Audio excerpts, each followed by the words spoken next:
two effing grifters. So I just wanted to thank all of you for welcoming me into the Invictus family. The Invictus funds were directed towards private jets, five-star hotels, and transportation for Harry and Meghan. Somehow this balloons from an event that cost $1 million the first year they did it to $63 million now. Harry has ballooned the budget from $1 million.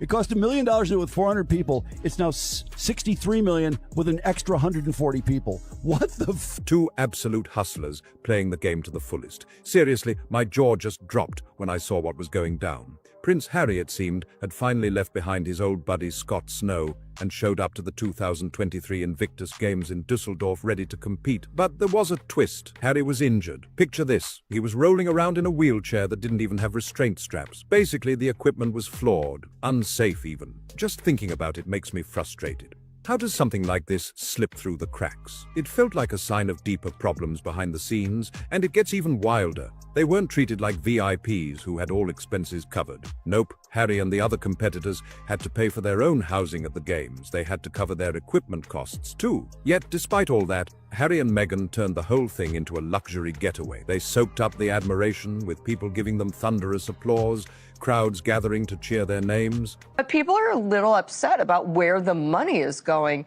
because right now there's been a 63% drop in actual grants to wounded warriors, despite the fact that they have more money in their bank than ever from carryover. And in Vancouver, Comparison, the US Warrior Games, a similar competition for wounded American service members, runs on roughly $2 million a year.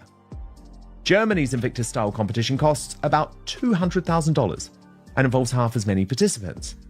The public's taxes footed a portion of the bill. It was basically a spectacle, a big show with heartfelt speeches and emotional moments, all carefully staged for maximum effect. But here's the kicker. This event brought in around $62 million. Sounds impressive, right? Except half of that money came straight from the pockets of Canadian taxpayers and the government of British Columbia. So ordinary people, regular citizens, were footing the bill behind the scenes. And that's where the public started to wonder, why put taxpayer money into a glitzy event like this, instead of investing in practical support like prosthetics that injured veterans actually need? At the heart of all this is a PR move, perfectly timed for Harry. He's gearing up to head to Birmingham next, all set to make the headlines again, drum up attention, and possibly open doors for future ventures. Right now, it feels like everything is aligned to keep his spotlight glowing bright, no matter the cost or the controversy hanging in the background. Right now, the Invictus Games have only managed to secure about £4 million from unnamed corporate sponsors. Prince Harry seemed to have left Scott Snow behind. Competed in 2023 Invictus in Dusseldorf. He was injured. He was in a wheelchair that did not have restraint straps, so basically defective hardware. It drives me crazy. I mean, Prince Harry founded these games. He's the public face of Invictus. And has anyone from his office bothered to reach out to you? Has anyone bothered to, from Invictus, after that initial meeting, bothered to reach out and say, hey, let's help out here? I never heard from anybody, to be honest with you. 200,000 pounds go toward the vets.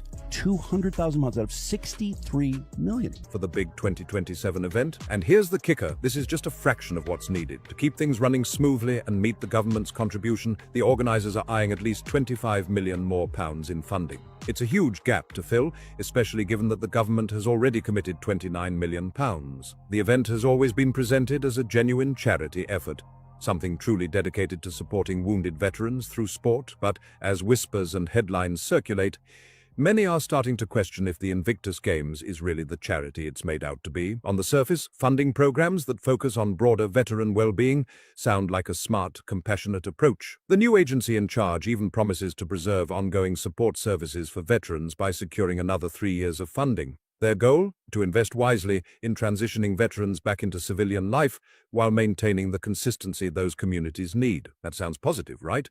Yet, behind the scenes, conversations online are shifting dramatically. A biting joke about the situation spread like wildfire across social media platforms, perfectly capturing the growing frustration felt by many. This joke wasn't just light humor, it struck at something deeper. For countless commentators and viewers, the controversy was no longer confined to spreadsheets or budget lines. It morphed into a personal, emotional debate about accountability, representation, and authenticity. Oh, the Invictus Games, it's great. It does all this. And then, you start looking into it and you're like, hey, what the heck is going on here? Those 535 competitors had to pay their own way. They had to pay their own housing for the games. They had to pay for their own equipment.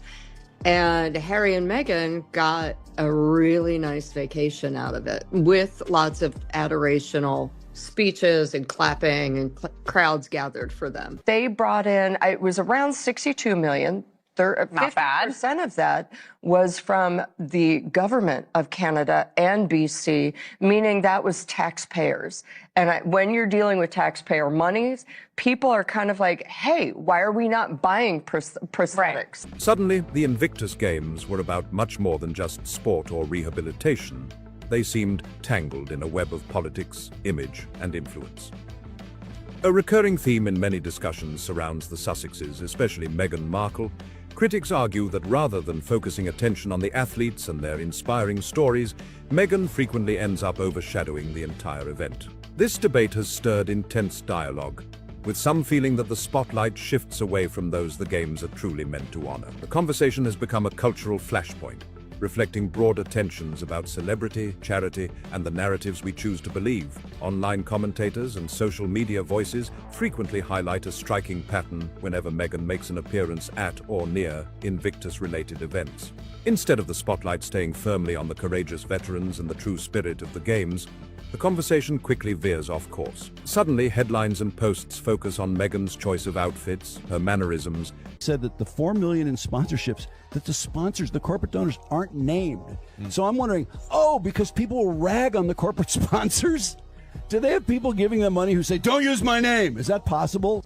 An American for-profit company called June's LLC, with no description of purpose, received nearly £30,000 in 2023 and nothing in 2024.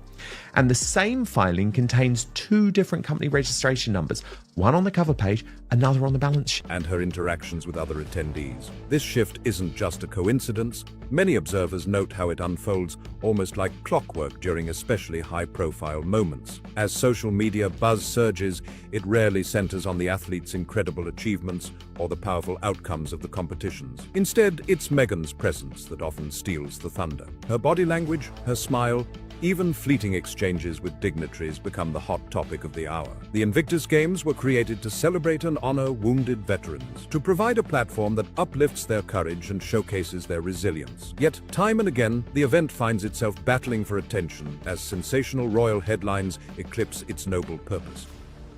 Every new appearance by Meghan at these events seems to reignite the same ongoing debate. Is the Invictus Games being remembered and defined for its mission to support and honor veterans? Or is it becoming more about the personalities attached to it? This tension stirs quite a bit of conversation across platforms. Another angle that unfolds regularly in these discussions revolves around Meghan's fashion choices at Invictus-related events. Critics and commentators alike don't hesitate to zero in on her outfits, dissecting each ensemble with an intensity that feels disproportionate to the occasion.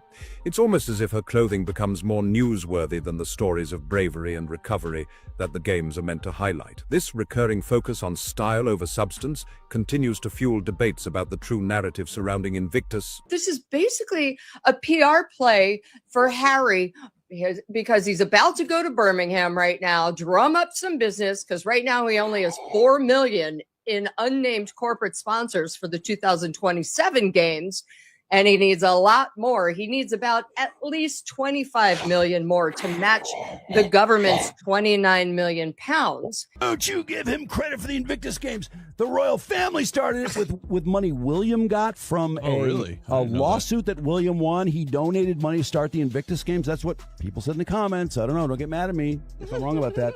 And then they turned it over to Harry to give him something to do. And the delicate balance between personal celebrity and the event's higher, heartfelt purpose. Almost immediately, the spotlight veers sharply away from the athletes and the true spirit behind the games. zooming instead onto what Meghan is wearing. It's like clockwork. Within moments of her stepping into view, every single outfit is torn apart and dissected. From elegant gowns to casual day wear, social media explodes with breakdowns of designers, price tags, and every style detail imaginable. A sporting event meant to honor resilience and dedication suddenly gets overshadowed by an intense online fashion show, as if the real competition is about Meghan's wardrobe rather than the remarkable athletes competing. Some commentators push this narrative even further, suggesting that Meghan's entire public image might be partially crafted through her fashion choices, implying that her presence naturally shines a spotlight on the designers she favors. The idea gains traction. Is the Invictus Games becoming a prime opportunity for commercial gain? It is such an honor to be here tonight, celebrating all of you and supporting my husband in the Invictus Games, which he founded. A growing scandal involving Prince Harry and his last remaining genuine charity project, the Invictus Games. But is it really a charity project at all? Cleverly weaving together a prestigious event and the allure of high-end fashion. If you search online, you can find specific Invictus outfits worn by Meghan popping up on retail websites, highlighting that she wore these exact looks during the games, almost as a subtle marketing nod. Isn't it strikingly ironic, or is it simply that Meghan, understanding the formal nature of these public gatherings, is dressing suitably for the occasion, while the media and social platforms are the ones amplifying this focus, spiral into a frenzy over clothing rather than spotlighting the event's true purpose? This ongoing conversation stubbornly resurfaces every single time she steps into the public eye for a high-profile appearance, keeping the blend of fashion and function front and center, even when it detracts from the original message of the games. Every time Meghan steps onto the scene at the Invictus Games, a familiar cycle unfolds. Critics say it's almost textbook. Her arrival instantly redirects the spotlight, with cameras zeroing in on what she's wearing rather than the athletes or the cause at hand. The headlines pivot, flashing fashion over feats. Is this a glitch in the media's priorities? The games were born more than a decade ago from a promise that I made to myself. A promise to uphold my obligation, a sacred obligation after my own decade and privilege of military service, to do whatever I could to help my fellow brothers and sisters heal, and to champion everything that we stand for. And how they're playing with the veteran money because they're getting a lot of funding from countries and places to get this, what would typically be veteran support income that then goes to putting on the Invictus Games. Now, again, I'm not trying to be, belittling what the Invictus Games is trying to do, but I am asking the question of, is it really the best use of veteran funding? Why can't Harry get his own funding? Why is he relying on all these countries to do it? Or a reflection of the public's fascination? Opinions vary depending on who you ask. Still, the undeniable reality is that Meghan's style and the attention and, some say, financial gain that comes with it have become an inextricable thread woven into the larger narrative about the Sussexes and the Invictus Games. But beyond the glamour and headlines, a more pressing and persistent question has surfaced. Is Prince Harry still indispensable to the very identity of the Invictus Games? In light of swirling controversies, rumors of missing funds, whispers about financial gains, and the ongoing storm of drama, it might seem like there's an obvious answer staring us in the face.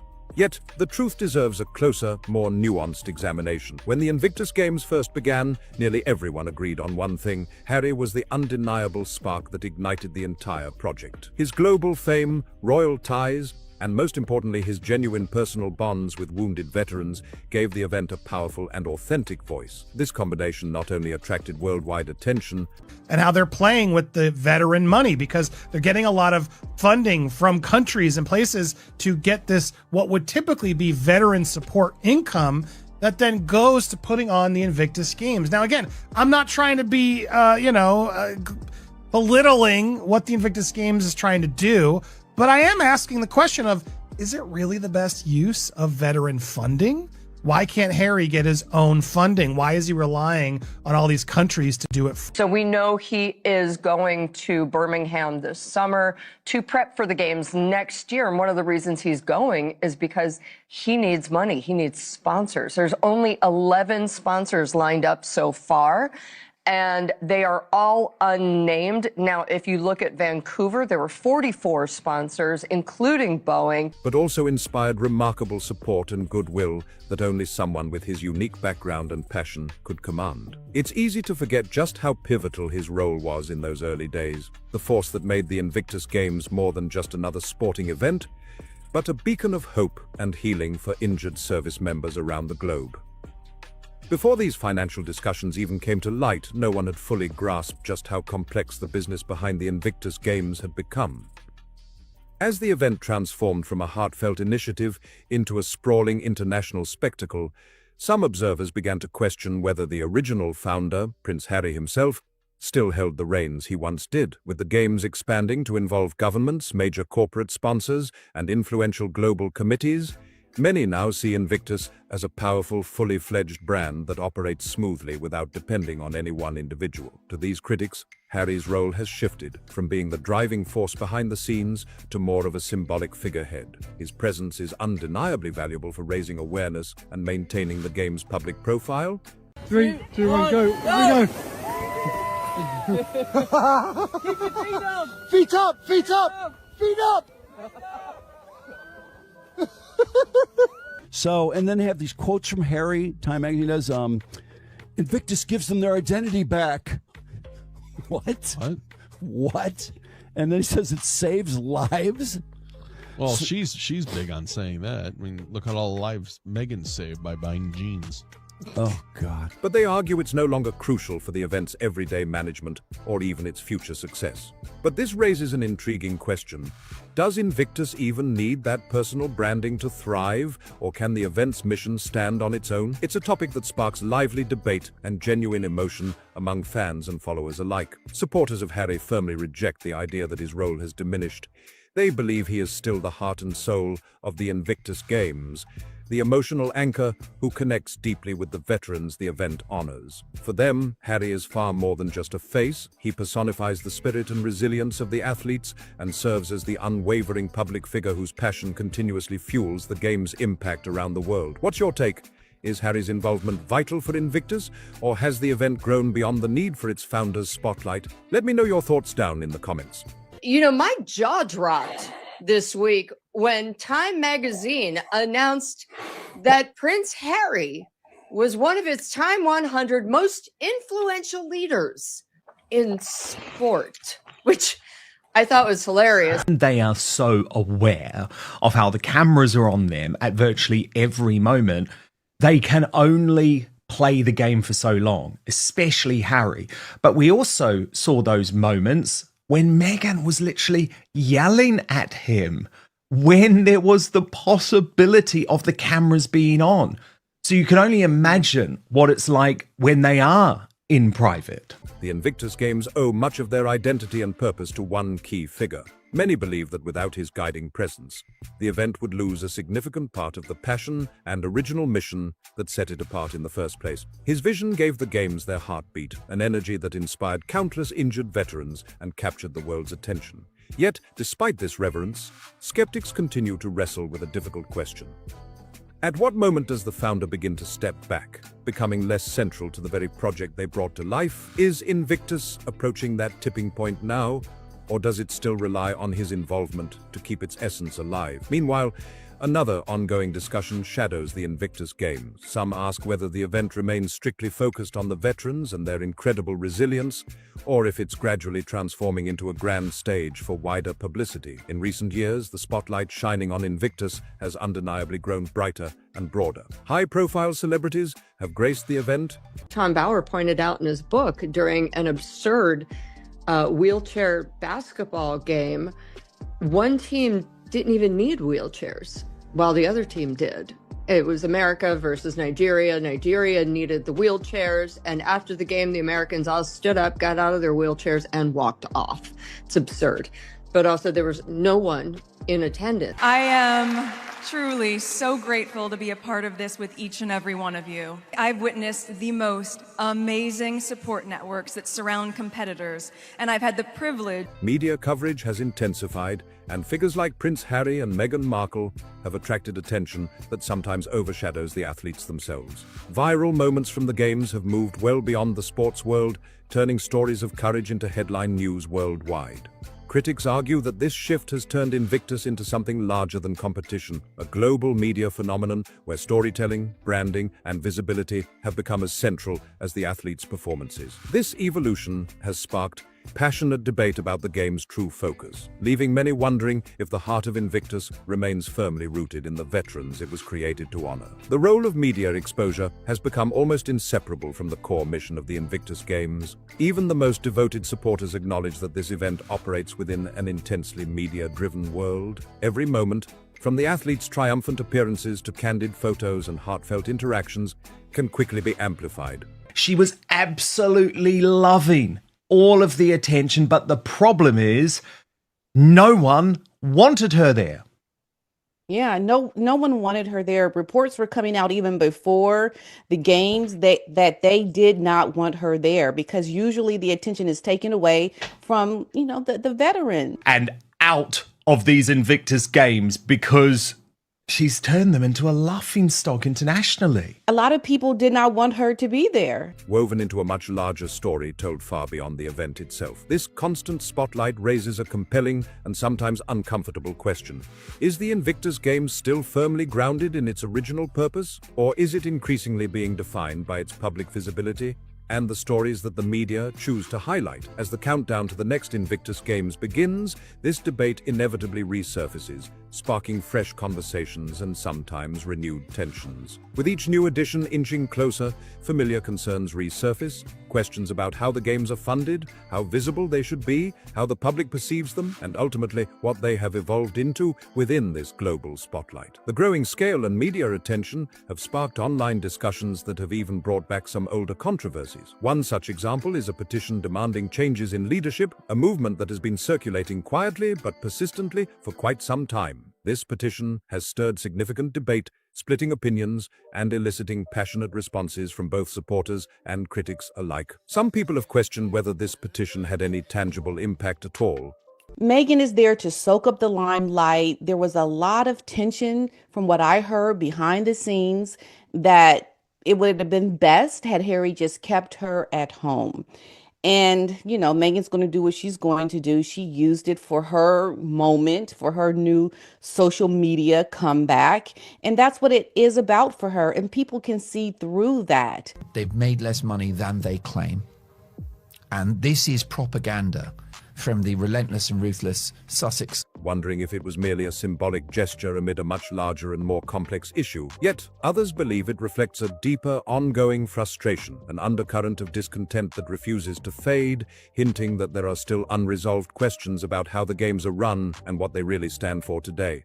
This reveals that beneath the excitement and celebration, the Invictus Games continue to wrestle with identity and purpose, caught in a delicate balance between their foundational mission and the powerful influence of global media exposure. The controversy surrounding Meghan Markle hasn't faded away. In fact, it continues to simmer beneath the surface. If you're curious about the full backstory and all the details surrounding her involvement, I've got a comprehensive deep dive video available on my channel that unpacks the entire situation. You'll find a link right at the end of this video, so be sure to check it out for the full picture. So, also, it doesn't pay for the veterans' transportation or insure them.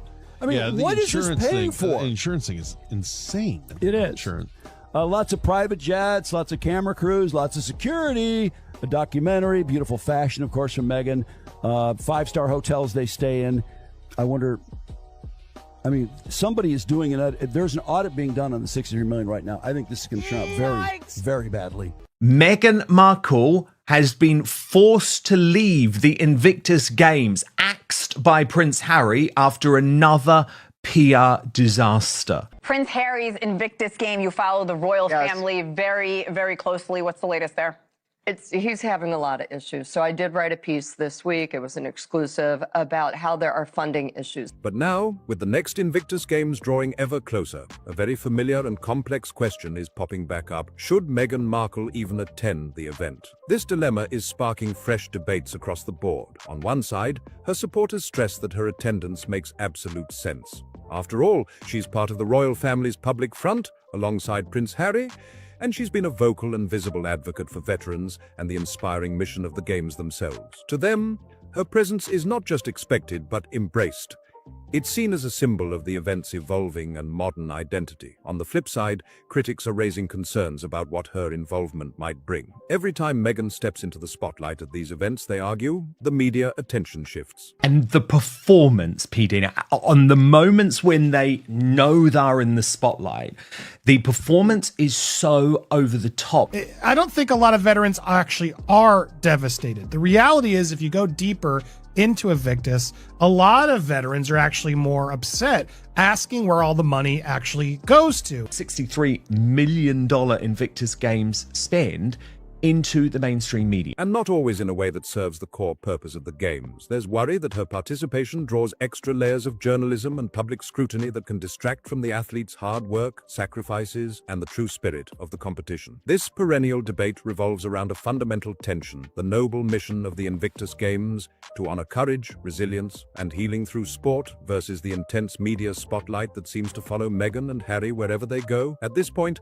every upcoming public appearance by the Sussexes doesn't simply come and go. It ignites conversations about focus, respect, and what the Games truly represent to those who compete and heal there. The question remains, where should the line be drawn? As excitement builds around the upcoming Games, it's clear that expectations are higher than ever, and with that comes a familiar wave of debate and lively discussion that never seems to fade. This isn't just about sport, it's about what Invictus represents, the values it promotes, and whether it's still holding true to that original inspiring vision set out at its inception. So, before you head off, I'd love to hear your perspective. Invictus Games for Wounded Warriors, which sounds like the Wounded Warrior Games. And people think, oh, this must be great. And a lot of people are unclear how to read a tax return or to check stats. And so I think it was just very easy to say, oh, the Invictus Games, it's great. It does all this. And then, you know, you start looking into it and you're like, hey, what the heck is going on here? You know, those 535 competitors had to pay their own way. They had to pay their own housing for the Games. They had to pay for their own equipment. Harry and Meghan came in for 10 minutes for an adoring love shot. And of course, Meghan kissed Harry. And it looked like it was good and full. It wasn't. So I think the public interest is waning. And also in this time of economic disparity, people really want to know where their money is going to. And there are lots of other places that actually support veterans, may give them prosthetics if they need, may build a wheelchair ramp at their home, which is necessary, may do things that really help people as opposed to helping Harry's eat. What's your take on Invictus today? Do you believe it remains true to its founding mission?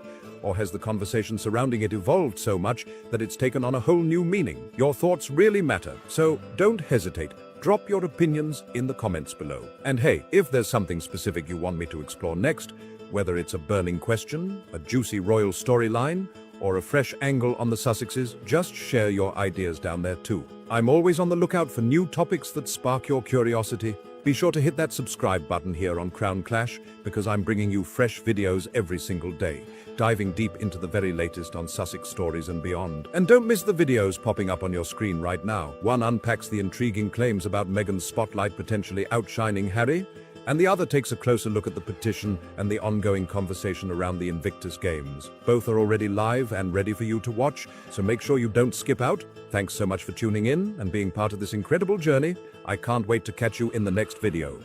Yes, government funds are supposed to cover about half, but the other half are supposed to come from private companies and private individuals, and nobody's dropping a dime anymore because they are also saying, how come this costs so much money? Growing scandal involving Prince Harry and his last remaining genuine charity project, the Invictus Games. But is it really a charity project at all? This is the very reason why everyone who originally worked on and set up Invictus no longer works. The corporate communications team gave the green light, and a sleek official company letterhead stamped the deal as real. Boeing wasn't just cautiously dipping its toes in or testing the waters.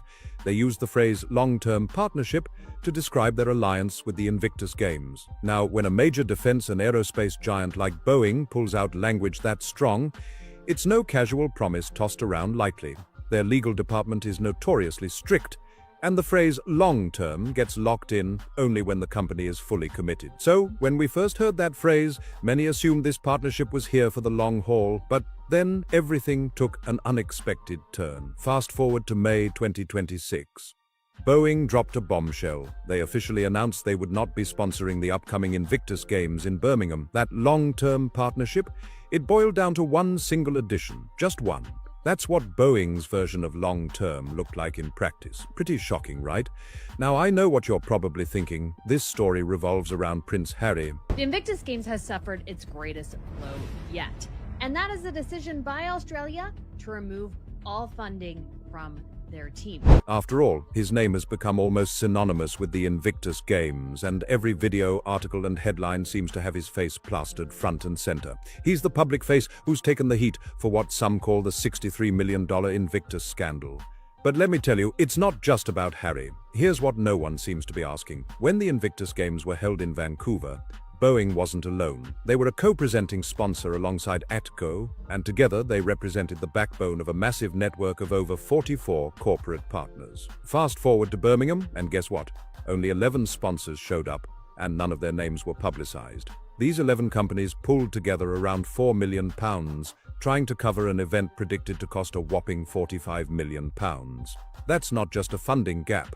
That's financial collapse. Something major happened between Vancouver and Birmingham. A staggering 43 corporate partners vanished into thin air. This video will take you behind the scenes, unraveling the mystery of what triggered that disappearance, who was behind it, and why the one name everyone keeps whispering, Meghan, is actually the key piece of the puzzle Boeing's risk experts figured out long before anyone else even caught on. By the time we dive into what professional event planners, people who live and breathe orchestrating events like this, we are witnessing the collapse of the Harry and Meghan project in real time. Are saying in private when contacted about Invictus, you'll have no doubt just how deep the damage to this brand really runs.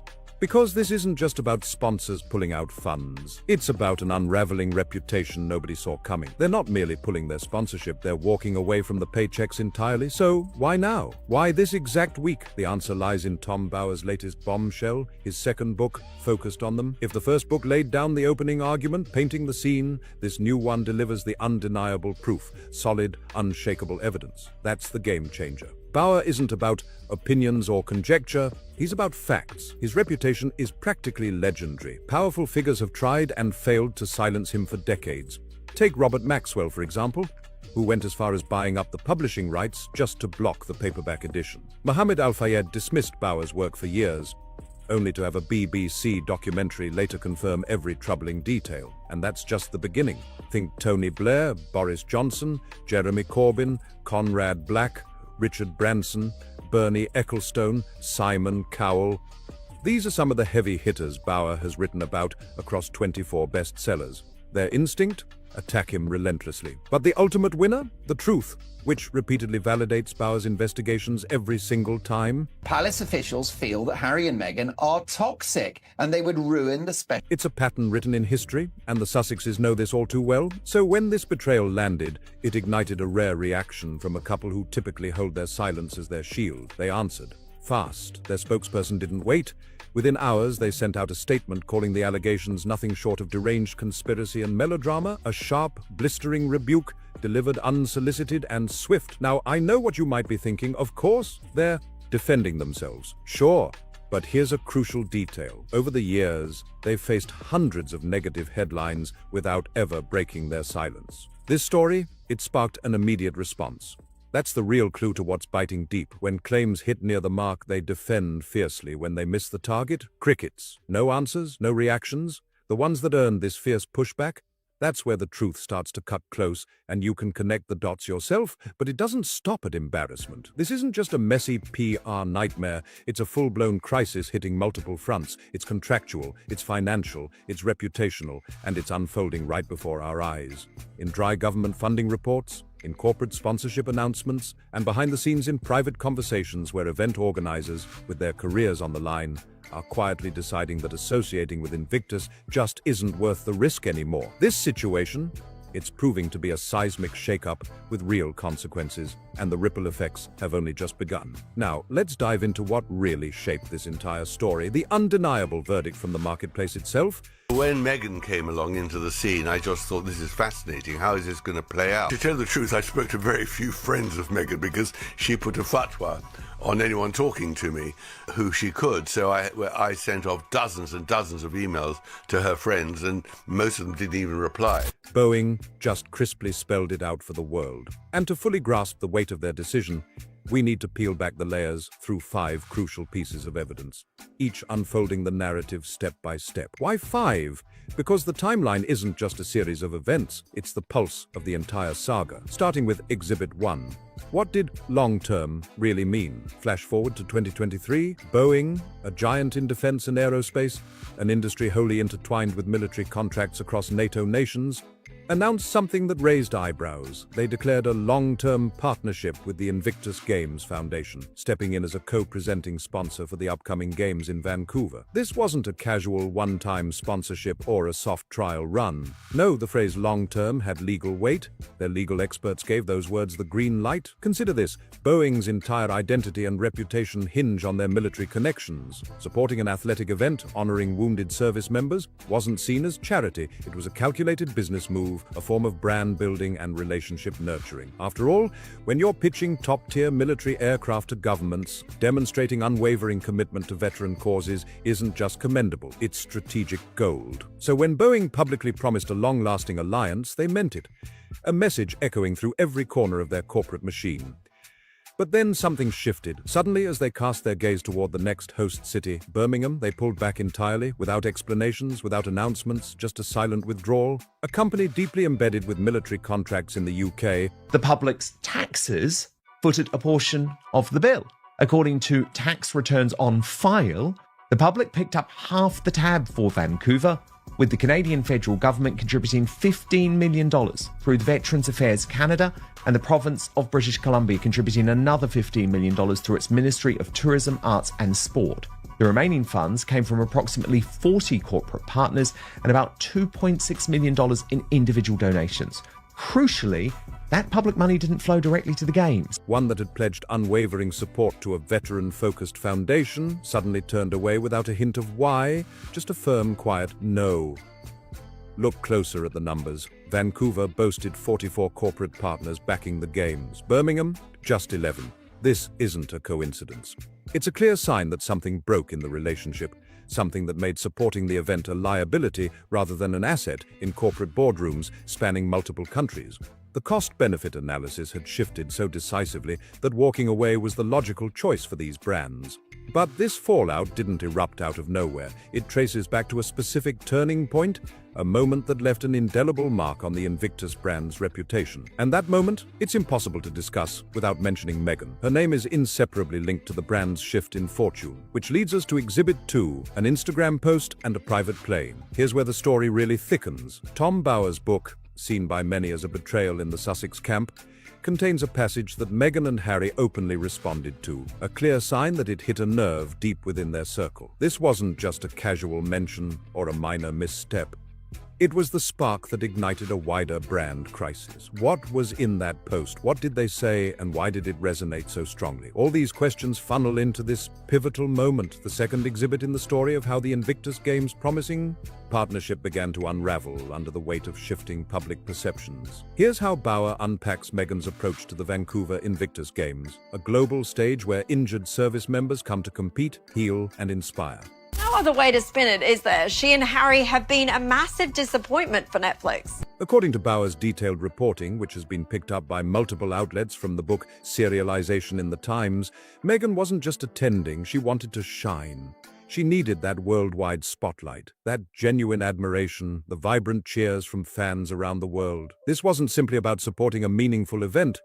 It was a chance to be the star. Harry agreed she could take center stage, and just before they boarded their private jet to Vancouver, yes, you heard that right, a private jet, Meghan took to Instagram to announce her arrival. Think about that for a second. An elite athletic competition built to honor the courage and recovery of wounded veterans suddenly transformed into a carefully crafted social media moment. A personal Instagram notification dropped like a major product launch. The line between the Invictus Games as a platform for healing and resilience and the Games as a brand moment was starting to blur and maybe even vanish altogether. Now, here's where it gets even more revealing. Bauer also delves into what was happening behind the scenes, far from the public eye. Two Canadian executives, the very people managing the Games on the ground, seasoned professionals dedicated to the event's success, and the veterans themselves, started expressing frustration and concern. They weren't outsiders throwing stones. They were insiders deeply invested in making the Games a genuine rehabilitation experience. Invictus Games was supported with Palace funding via the Royal Foundation, Palace staff, Palace logistics and Palace diplomatic access. It was a full-scale institutional project designed to rehabilitate wounded veterans. These executives, who had long been steering operations, found Meghan and Harry's approach pushy. It wasn't just a vague criticism. They raised concrete objections about how resources were being allocated, about the overall direction of the event. And in a telling three-word summary they gave to Bauer, on the record and in print, they described Meghan's impact as bling, not rehabilitation. That's right, this wasn't some anonymous internet gossip or a snarky tabloid headline.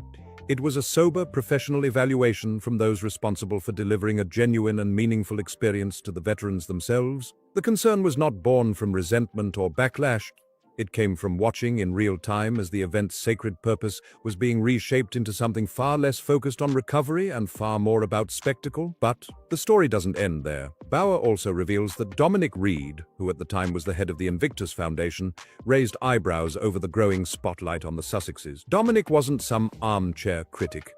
He was the man running the entire organization. His worry was crystal clear. The Vancouver Games risked being remembered not as a competition celebrating veteran resilience, but as the Harry and Meghan show. The head of the foundation himself feared that the couple's prominence was overshadowing the very competitors, the wounded service members, who were supposed to be the heart and soul of the event. And importantly, this concern wasn't whispered behind closed doors, it's documented on the record, capturing the internal tensions and challenges faced by those trying to keep the focus where it truly belongs.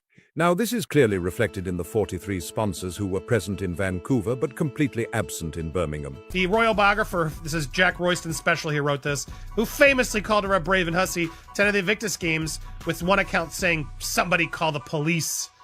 He was in the author. He was the audience. The author was in the audience because he's allowed to be, Sue, right? It's a public citizen. And he's accosted by this... This is no mere coincidence. It's a glaring red flag, which brings us to Exhibit 3, a critical piece of the puzzle. Here's where the story gets even more unsettling. The two Canadian executives who bravely spoke out, raising serious concerns that this event was more about sparkle and spectacle than genuine rehabilitation, weren't whistleblowers leaking secrets to the tabloids. They didn't make a single public outcry. Instead, they chose to work within the system, voicing their honest observations through the proper corporate channels, professional, respectful, and direct. But what happened to those voices? They were silenced. Those courageous executives were swiftly removed from their positions and replaced. New leadership took over. Leadership that apparently had no qualms whatsoever about the direction the event was heading. No discomfort with the growing excess or the shifting priorities. According as to Bauer's investigation, this change brought Nick Booth into the chief executive role following the departure of those two concerned executives. In other words, the people who sounded the alarm were kicked out, and those who stayed quiet inherited a sinking ship. And here's the crushing truth. Boeing, once a key partner, pulled out, walking away from what was becoming an unsustainable situation. The alarm bells, completely ignored, the alarm raisers, shown the door, the warning, spot on. So, let's take a moment to unpack exactly what this sequence reveals. Internal concerns were raised, clear and early, but they were dismissed. The executives who voiced them were removed, replaced by those willing to turn a blind eye. Then, the event proceeded as planned, featuring private jets, flashy Instagram announcements, five-star hotels, and those jaw-dropping expenses that Bauer details in the very same book. Fast forward to now, and what do we see? 43 fewer corporate sponsors. A vice chairman who quietly steps down, a chairman who resigns without offering a single explanation, and astonishingly, When does a charity for wounded heroes transform into a $63 million PR vehicle? And have Prince Harry and Meghan Markle dragged Invictus Games down with them? In this case, we're not dealing with the smartest person in the world. We know that from all the things we've seen. Seriously, she's not. Yeah. You know, she's nice and she's smart. And I mean, she can get along in the world by herself. a defense contractor that branded itself a long-term partner walking away after just one edition, this isn't a random series of unfortunate events. It's a direct, unbroken line from dismissed warnings to an empty sponsor list. And if you think Boeing's exit marks the peak of this fallout, wait until you hear about the financial repercussions coming up in just a few minutes. Because the exodus Boeing started was far from unique. It was a pattern echoed simultaneously by others, setting the stage for a domino effect that threatens to reverberate far beyond what anyone imagined. Imagine a streaming powerhouse worth a staggering $100 million making a monumental misstep.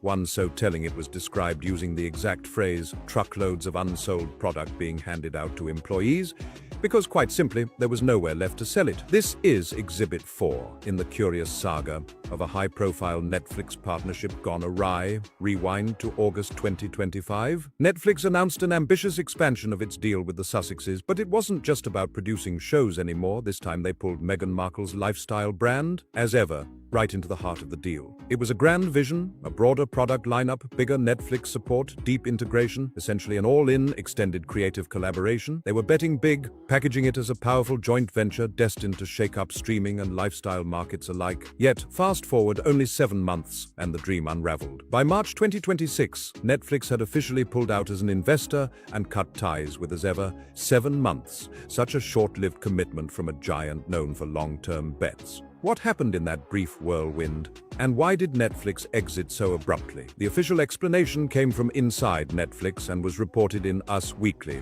citing a named source. It was simple and diplomatic. The show needed a better performance, and it wasn't delivering. Yet the inside story was far less polished. The exact phrase from these reports painted a stark image. When the show stopped airing, Netflix didn't return the remaining stock of Meghan's branded products. Instead, they handed over truckloads of it to employees. Yes, truckloads of unsold merchandise, distributed internally because there was no commercial outlet left willing to carry it. Imagine shelves piled high, not in stores, but in hallways, break rooms, and offices, stocked with products no one was buying. Now, let those words really sink in. Truckloads of unsold jam, tea, apparel, branded lifestyle items meant to be the next big thing. Now just excess inventory flooding a streaming giant's corridors. The numbers behind this are even more sobering. Meghan's flagship series, With Love, Meghan, essentially the crown jewel Netflix aimed to build around as ever, faced a harsh reality check. In Netflix's own internal engagement report for the first half of 2025, the show ranked a dismal 383rd out of over 7,000 titles available on the platform, a staggering low for a high-profile, heavily promoted project. Season 2, which Netflix had poured additional support into, didn't even break into the global top 10 in its debut week, a chilling signal about its widespread appeal. So here we have it, one of the world's most valuable streaming giants, having committed possibly a $100 million deal, ended up with stacks and stacks of unpurchased lifestyle products, quietly distributed behind the scenes to employees. A dazzling vision turned cautionary tale, reminding us just how unpredictable the entertainment and lifestyle industries can be, even for the biggest players and brightest names. Early 2026. A staggering $100 million thrown into the mix. Truckloads of jam still flooding the scene, the same frustrating narrative repeating itself, but here's the twist, the piece of evidence that truly unlocks the entire story, the one glaring exhibit that no one in this arena has yet dared to fully explore. Because the most crushing blow to the Invictus brand didn't come from Boeing's headline-grabbing exit, it didn't come from Netflix pulling their support or redirecting truckloads of resources elsewhere. No, it came silently, invisibly, from a group that never even stepped foot on the stage. Exhibit 5, the professionals who said no. When Birmingham 2027's organizing committee began their hiring push, something strange started to happen. The kind of candidates you'd expect to jump at such a prestigious, high-profile role. The event professionals with deep expertise, the people with the exact right skill set to pull off a massive operation of this scale and complexity, turned down the offer. not out of concern for the pay, not because of the city, but simply because of one name, Invictus. The organization's reputation preceded them, casting a shadow long and dark enough to scare off talented experts who otherwise would have been eager to contribute. Pause and let that sink in. A corporate giant like Boeing choosing to withdraw, that's a financial decision made in the quiet back rooms of boardrooms, coldly calculated on bottom lines and forecasts. Netflix canceling or redirecting distribution, that's dictated by algorithms, cold numbers coldly dictating the fate of a project. But an event professional, someone whose livelihood depends on relationships, reputation, and trust, deciding to turn down a paying gig because they don't want their name attached to a venture, that's a deeply personal and career-defining judgment. This isn't just about opinion. This is a calculated career move.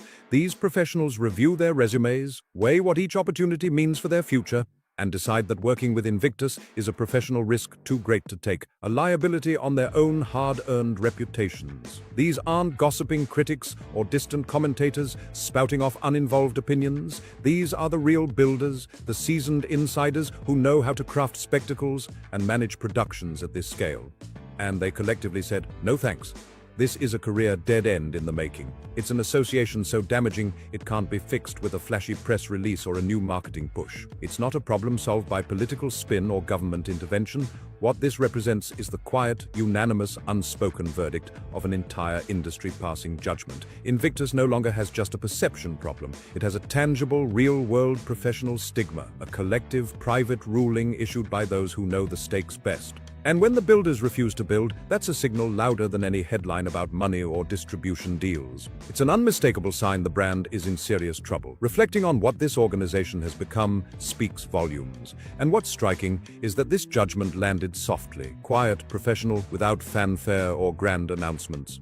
There was no press release trumpeting her decision, and that silence is exactly why her choice carries more weight than any public declaration ever could. Her exit wasn't a spectacle, it was a quiet, resolute statement that resonates deeply when you understand the context. I want to pause here and slow down, because behind all these numbers, sponsorships, and charts, there are real people, and it's with these individuals that the true story unfolds, where the truth becomes impossible to ignore. Let me introduce you to Melanie Poole. You won't recognize her from flashy headlines or celebrity gossip columns. She's not the kind of person who gives hot takes on royal dramas or scandals. Instead, Melanie is a shining example of dedication and integrity, a distinguished legal expert whose career is built on safeguarding the public good and the armed forces community. Her background is impressive and deeply meaningful. She held senior positions at the Heritage Lottery Fund and the National Lottery Charities Board, managing significant public monies with utmost transparency and care.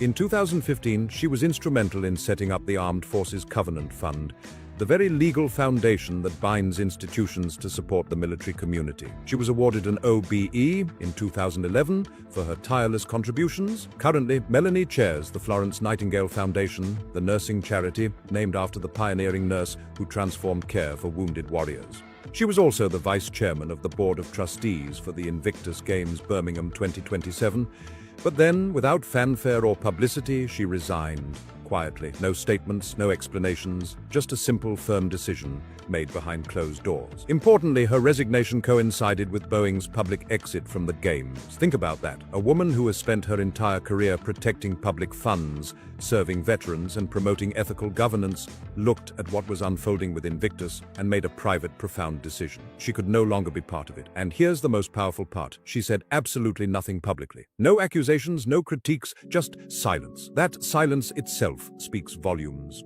To walk away without a word requires courage and conviction. She didn't need to broadcast her reasons because her actions did all the talking.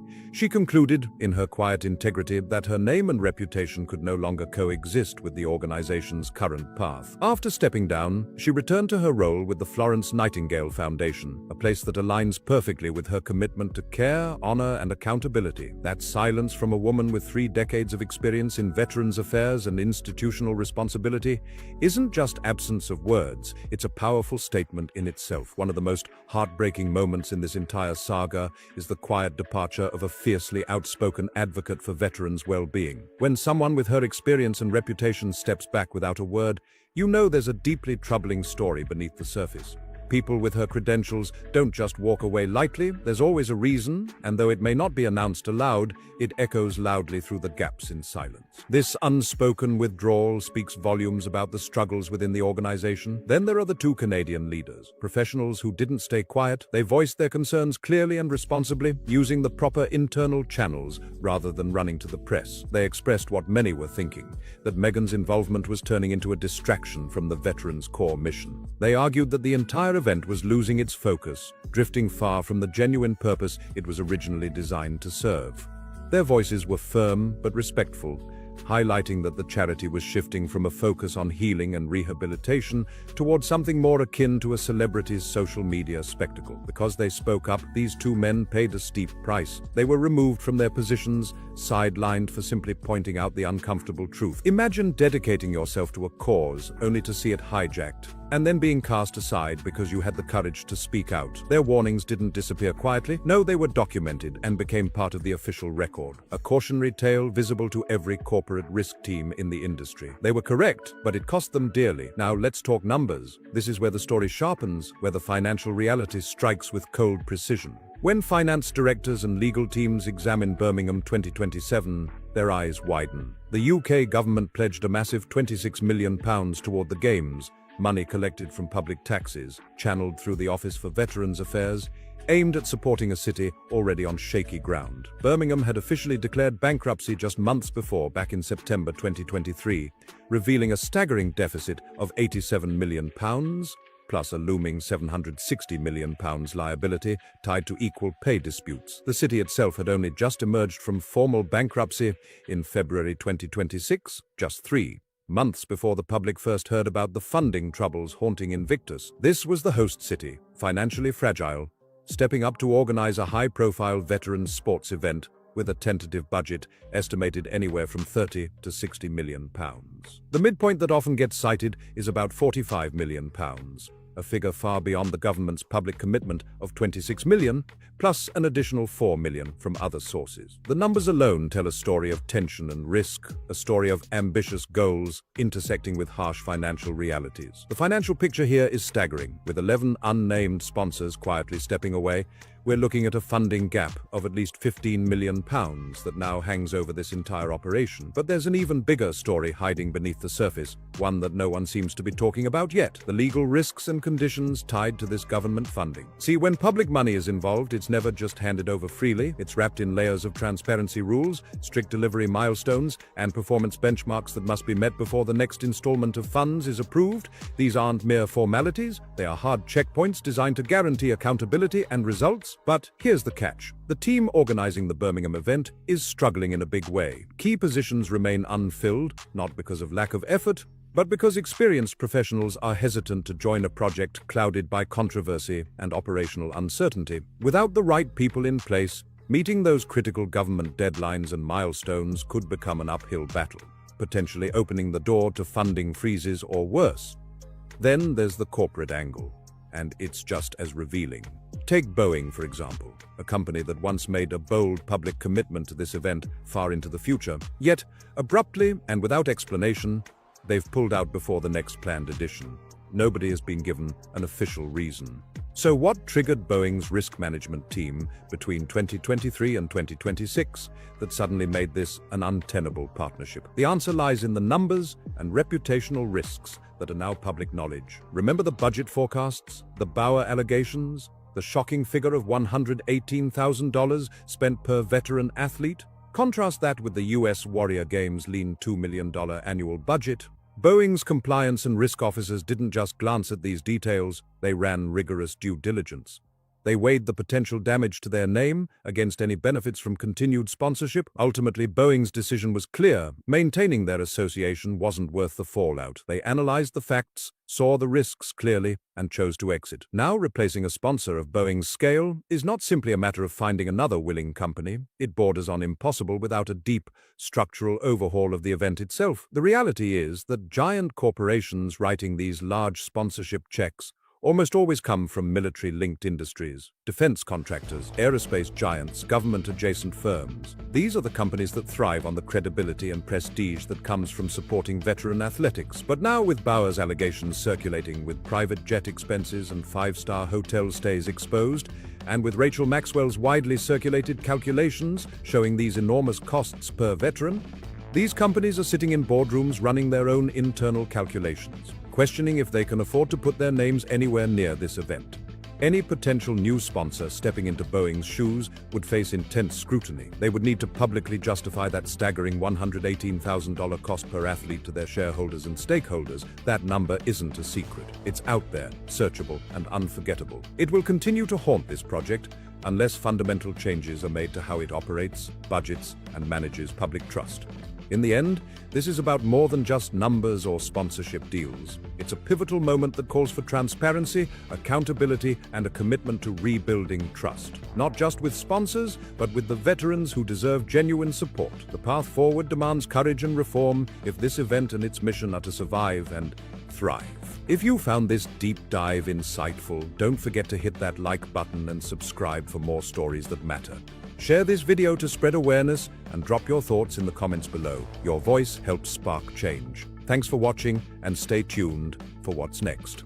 The heat is on. Prince Harry and Meghan Markle. Charity disaster. Reputational disaster. Professional disaster. Financial disaster. It's all coming together. Charles has made it very clear that he wants Harry back. You know, we saw it in Harry's book. Don't make my life a misery, but don't make my final years a misery, boys. Charles's dearest wish is to be reconciled with his son. At war over money. They need $10 million now. Charles has been incredibly clear. His deepest hope is to rebuild the bond with his son, Harry. It's a message we've seen echoed in Harry's own words from his memoir, where he pleaded, "Don't make my life a misery, but also don't make my final years anything close to a misery, boys." For Charles, nothing means more than healing this rift and finding peace within the family once again. It's not just a passing wish. It's a heartfelt dream he holds on to day after day, yearning for reconciliation with his son. Then came Harry's 40th birthday in September 2024, a milestone marked by surprising headlines. Reports emerged suggesting he received a significant new payout, estimated at about $8 million.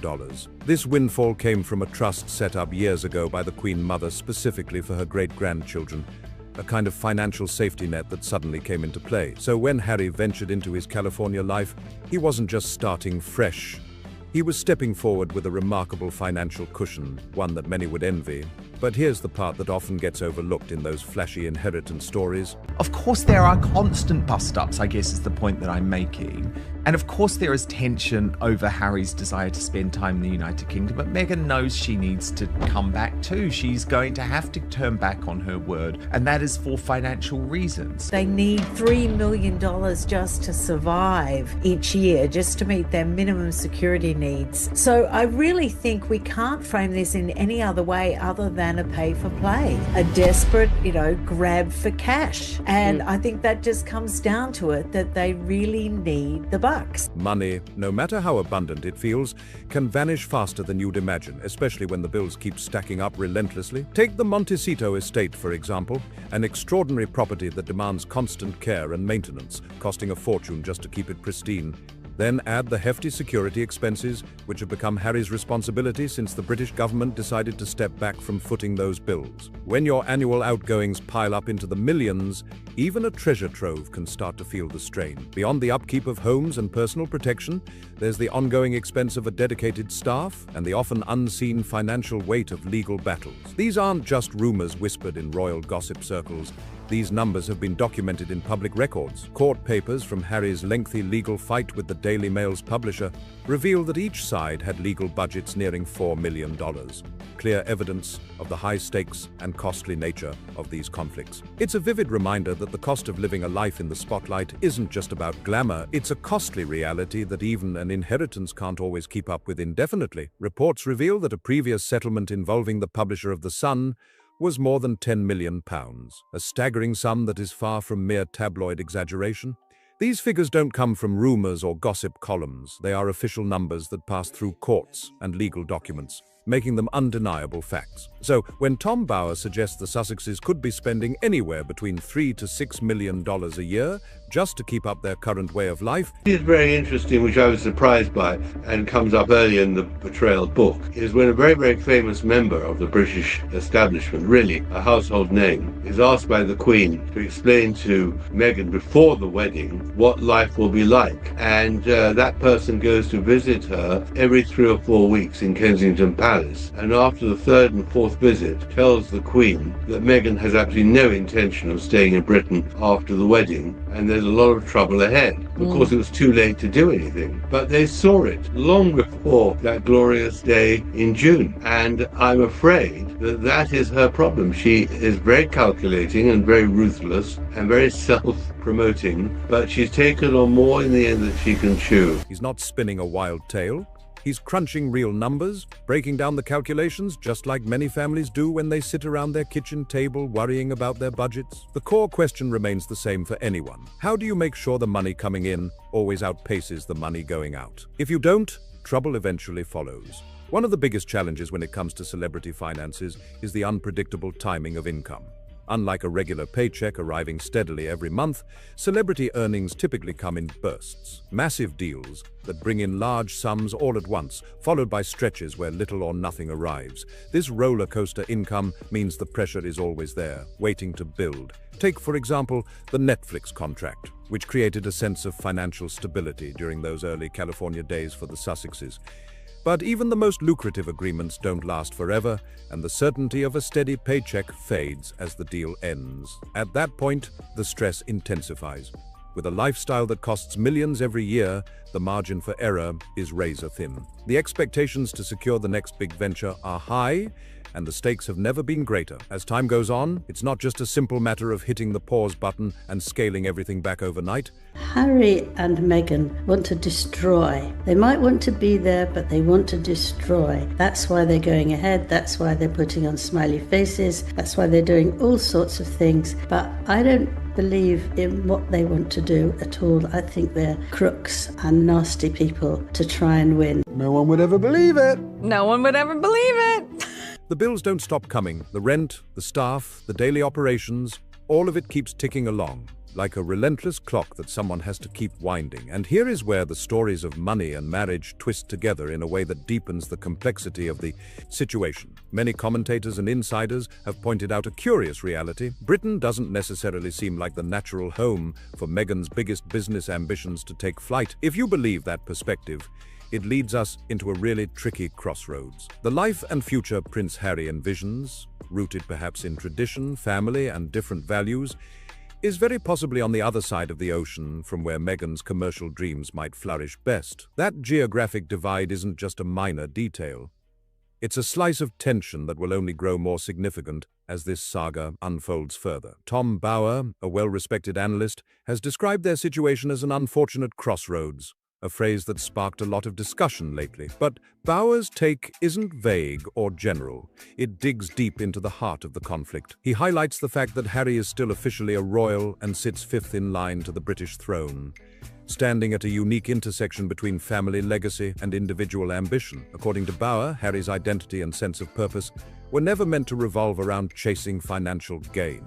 Raised within the royal institution, his world was shaped by tradition, public service, And now Harry is suddenly woken up and gone, oh, actually, yeah, you've got to have this stuff called money. It's this folded paper that's in your trousers, and that's how you get stuff. And I didn't really know that until I left England and stopped being a member of the royal family. So Meghan's told me I need to get more of this folding paper, which has got Dad's face on it. And we could also get some of the American paper, which is green, and that's got like a big S on it with lines down the middle. Anyhow, Meghan said she wants more of this colourful paper, and that we're running out of the colourful folding paper that's in your trousers. Yeah. He hasn't got a clue. It's a catastrophe. They need $10 million now. Because you know as well as I do, folks, that you've got to have a buffer. You cannot be down to your last dollar. And yes, there are some savings. There's a little bit of money from the book spare. He got 20 million for that. There is the inheritance from Diana and from the Queen Mother, who is the mother of the late Queen Elizabeth. He got millions when he turned 30. And a commitment to duty, where personal status success was tied to responsibility more than wealth. On the other hand, Meghan's outlook, as Bauer interprets it, seems to come from a very different place. One where building a career and seizing entrepreneurial opportunities are central goals. This contrast isn't just a detail, it's the crucial heartbeat of their challenges, pulling them each in different directions with increasing urgency. The story takes a fascinating turn when you consider how the couple's ambitions seem to be pulling them in very different directions. From one perspective, her drive appears deeply intertwined with career advancement, exploring new business opportunities, and carving out a successful and influential public persona. But here's where it gets complicated. Some of those ambitions might hit walls or become tougher to reach depending on the circumstances around them. Imagine two people entering a marriage with vastly different dreams and values. The real challenge is that those differences might not be obvious at first. The initial picture looks perfect. The Netflix deal flows in. Their public image remains polished and enviable. Anniversary photos light up social media, and everything seems rock solid on the surface. Yet, beneath all that glamour, if the steady stream of easy success starts to slow or fade, the dynamic shifts dramatically. According to this analysis, when the financial momentum changes, the cracks begin to show, and the couple could find themselves drifting further apart.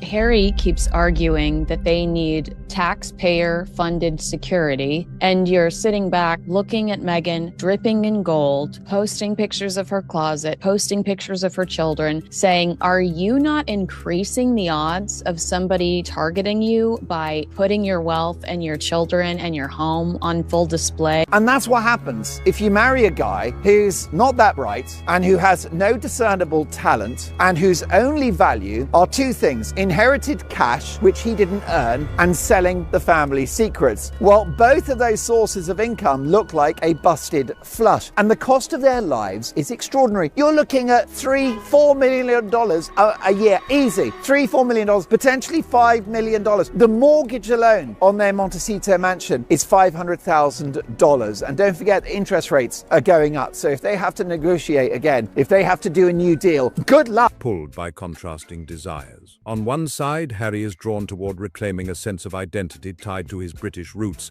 embracing the heritage and traditions that come with it. On the other, she seems captivated by what California represents, a land full of possibilities where she can build projects from scratch, chase entrepreneurial ventures, and write her own narrative free from old constraints. It's a classic crossroads. Identity and legacy cling to one partner, while innovation and independence inspire the other. Now, before anyone dismisses this entire scenario as just another headline-hungry take from Tom Bauer, here's the twist that makes this story truly compelling.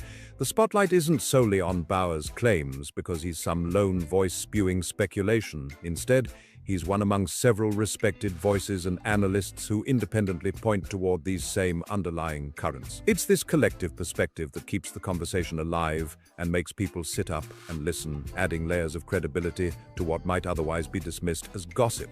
The stage is set for a deeper narrative where personal ambitions, identity, and the strains of differing goals collide in ways that few outside the inner circle really see, but many find impossible to ignore. One of the most striking aspects of this ongoing royal saga, when they left the United Kingdom 6 years ago, this was the plan, a sort of failed deal with Netflix, everybody hating you and being a kind of laughingstock and being a social media influencer, basically. Like that, as I recall, was not the plan, right? The plan was this whole new model of service. They were going to show the Queen didn't have any idea about service. They were going to show her how it was done. Sources say that the couple are so unhappy that it resulted in a massive bust up over their plans this summer. I was the first reporter to reveal the strains in the marriage in Montecito. The mainstream media has been very slow to catch up, but Heat magazine has gone there this week with a front page cover story revealing the specific argument was about Harry's demands for Meghan to return to the United Kingdom. Is how many of the most outspoken voices are reaching the same conclusion. But what really makes this hard to dismiss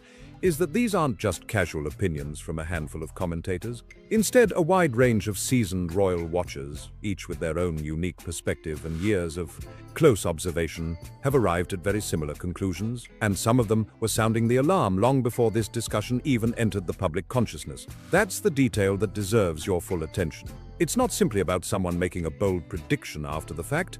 It's about the fact that multiple trusted voices, independently and over time, have been exploring this possibility in depth. This convergence makes the conversation feel less speculative and much more grounded in reality. So, if Prince Harry genuinely yearns for a deeper bond with Britain and the royal family, the question naturally follows, why haven't we seen a clear, decisive move to re-establish that connection? Why does it feel like the doors are still somewhat closed, the path foggy and uncertain? According to a variety of royal commentators, biographers, and those who have devoted years to studying the family's inner workings, the answer isn't as straightforward as you might think. It's not just a matter of logistical hurdles, whether it's the challenge of security arrangements.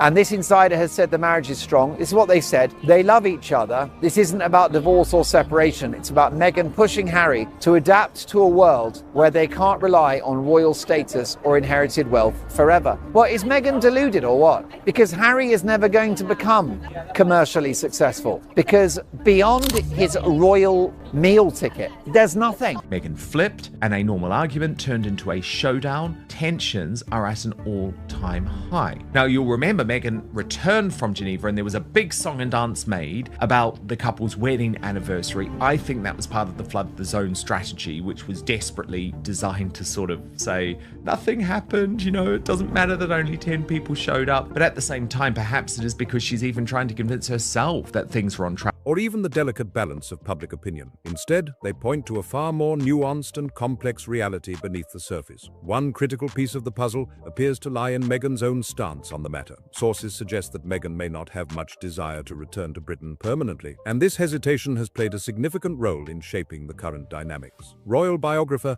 Angela Levin, well known for her insightful commentary, captured this idea in her discussions. Levin suggests that both Harry and Meghan might still want to maintain some kind of link to the royal family, but only on their own terms. They seem to be searching for roles and responsibilities they can truly mold and make their own, rather than fitting into the more rigid traditional roles handed down by the institution. This subtle but powerful distinction could be the key to understanding why things remain unresolved and why the situation feels stuck in a kind of limbo. The monarchy, steeped in tradition and centuries of protocol, may find it difficult to accommodate a relationship that demands more flexibility and control. This tension between tradition and modernity. You know, when he was writing Spare, that's when they were aligned in purpose. They were both trying to put stain on the royal family. They all didn't, Harry and Meghan didn't want to show them any grace. They wanted to completely rag on their life in the UK. But now Harry has turned over, and now he,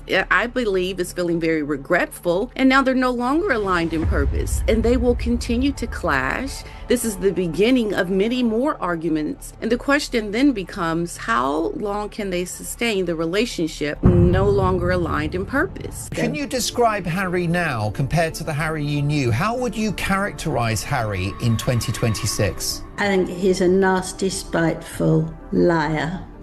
Thinks only of himself, terrified of Meghan, and that he wants to get the royal family switched out so he can get switched in and give Meghan the best job ever. I think he wants her to be queen. I think I've told you that before. But with Harry, you know, he's determined that everybody thinks that she is as amazing as he does, but he's got it all wrong. Personal autonomy and institutional expectation might explain why both sides seem hesitant to make the next move. It's as if the old system and the new vision are locked in a delicate dance, each waiting for the other to step forward first. Traditionally, the royal institution has operated with strict rules and clear structures. Roles are defined, responsibilities are handed down, and everyone is expected to fit neatly into the roles assigned to them. It's rarely, if ever, a place where individuals create their own version of what their role could be, or chart a drastically different course. The system demands conformity, and stepping outside those bounds isn't something typically encouraged. For Meghan, many accounts describe her years in Britain as some of the most challenging and emotionally trying of her adult life. This stands in stark contrast to how others connected to the monarchy might view the country as a source of identity, deep-rooted family connections, and a clear sense of purpose. She made some very, very poor strategic errors, thinking she could profit from the title without any consequence, without paying the dues. And of course, in the end, I have no doubt there'll come a day when they both lose their titles, and their children too, because they will just be forced to go too far for their own survival, and at that moment, the same will happen to them as what's happened to Prince Andrew. That's the truth. It's always been nothing. Meghan doesn't want to see people who she either no longer finds useful or people she thinks are not going to go along with the grift anymore. And the royals saw right through her most of the time. And once she could get out, she doesn't want to face them. She's a coward in many ways. She doesn't want to have people, especially when she's interacting with Harry, people who know the real Harry, the Harry before Meghan, and her seeing them interact. Like, she wants this control and she wants to always be the victim. And so she has, I think, in many ways concocted this whole, again, crazy scenario where they're under constant threat so that she has this convenient out to actually see the people that she should. While one partner may feel that sense of belonging and tradition, the other reportedly carries a weight of difficult memories she'd prefer to leave behind. This difference in emotional experiences between them not only shaped their relationship but also influenced how they navigated their public roles. Think back to their public appearances earlier in the year, the official visits, charitable events, and tours abroad. On the surface, they appeared as a united front, smiling flawlessly for photographers, projecting an image of harmony and partnership that many admired. Everything seemed polished, rehearsed even, as if perfectly choreographed to send a clear message. They were strong together. And by most reports, when the cameras are rolling and the public spotlight is on, they still manage to present that image with remarkable cohesion and grace. However, those moments in front of the media and the public are fleeting, lasting only a few days here and there. What experts like Levin and Bauer point out is what happens when that spotlight fades, when the cameras stop clicking, and the carefully crafted appearances are put away. It's in those everyday, behind-the-scenes moments where the real differences start to emerge. I've never seen somebody try so hard to prove that they're not the most unpopular person in the world. Someone who fled England because she needed her privacy. Yeah. Never let us forget that. Yeah. I mean, I know, it's absolutely astonishing. And then, of course, the publication of all her very top-secret wedding photographs. Oh, yeah. To mark the 8th anniversary. That as well, absolutely another invasion of her privacy. I mean, she is literally digging and digging and digging, looking for something to get attention. And probably can't understand why there isn't a huge wave of adoration for her. She's actually puzzled why people don't love her, and that makes it even more interesting. On one hand, a group of people who are absolutely convinced that King Charles is working behind the scenes via this new Deputy Private Secretary, Theo Rycroft, to try and bring Harry and even Meghan Markle back into the royal fold. The view, Angela, is that they are politically aligned, that King Charles III wants his legacy to be about union, not to be about the divide. Where personal priorities and deeper tensions come into sharper focus. Levin, among others, has explored reports suggesting that Harry had been seeking a more meaningful and active position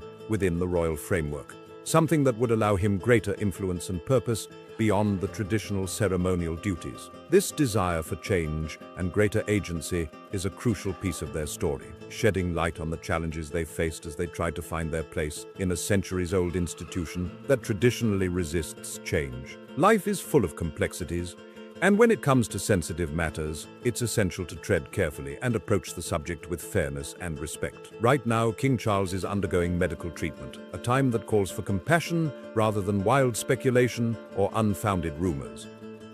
So let's focus solely on what has been confirmed through official sources and reliable reporting. From what we've gathered, Prince Harry has been actively searching for ways to increase his role and involvement, both within the royal family and beyond. However, the institution's response, as many reports suggest, has remained firm and unyielding, sticking to tradition and established protocols. Buckingham Palace plot to reunite Prince Harry and Prince William is going to fail. This story has really divided the royal community. The feeling generally in Britain is the marriage isn't going to last. Harry will, I'm afraid, still remain with you because his children are there. She kind of got him away from his friends and his relations into another country, and she could control him then, but he was kind of stuck with her. This situation has drawn a wide range of reactions, with many commentators pondering the dynamics at play here. Think about it.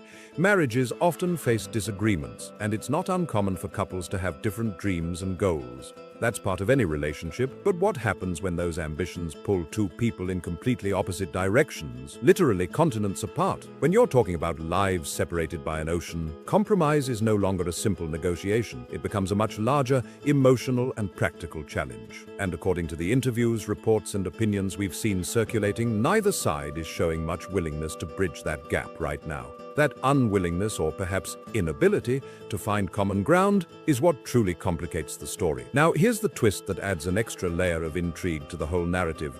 This isn't just about what's happening in the present moment. It's about possibilities that some believe were foreseen long ago. Years before the current headlines and heated discussions, royal biographer Andrew Lowney revealed some remarkably insightful commentary. He mentioned conversations that happened well before Harry and Meghan's wedding, where certain insiders within the royal circles voiced early concerns about the relationship. These discussions, according to Lowney, hinted at potential challenges that might arise down the road. So, what exactly were these worries, and how do they tie in with everything we're seeing now?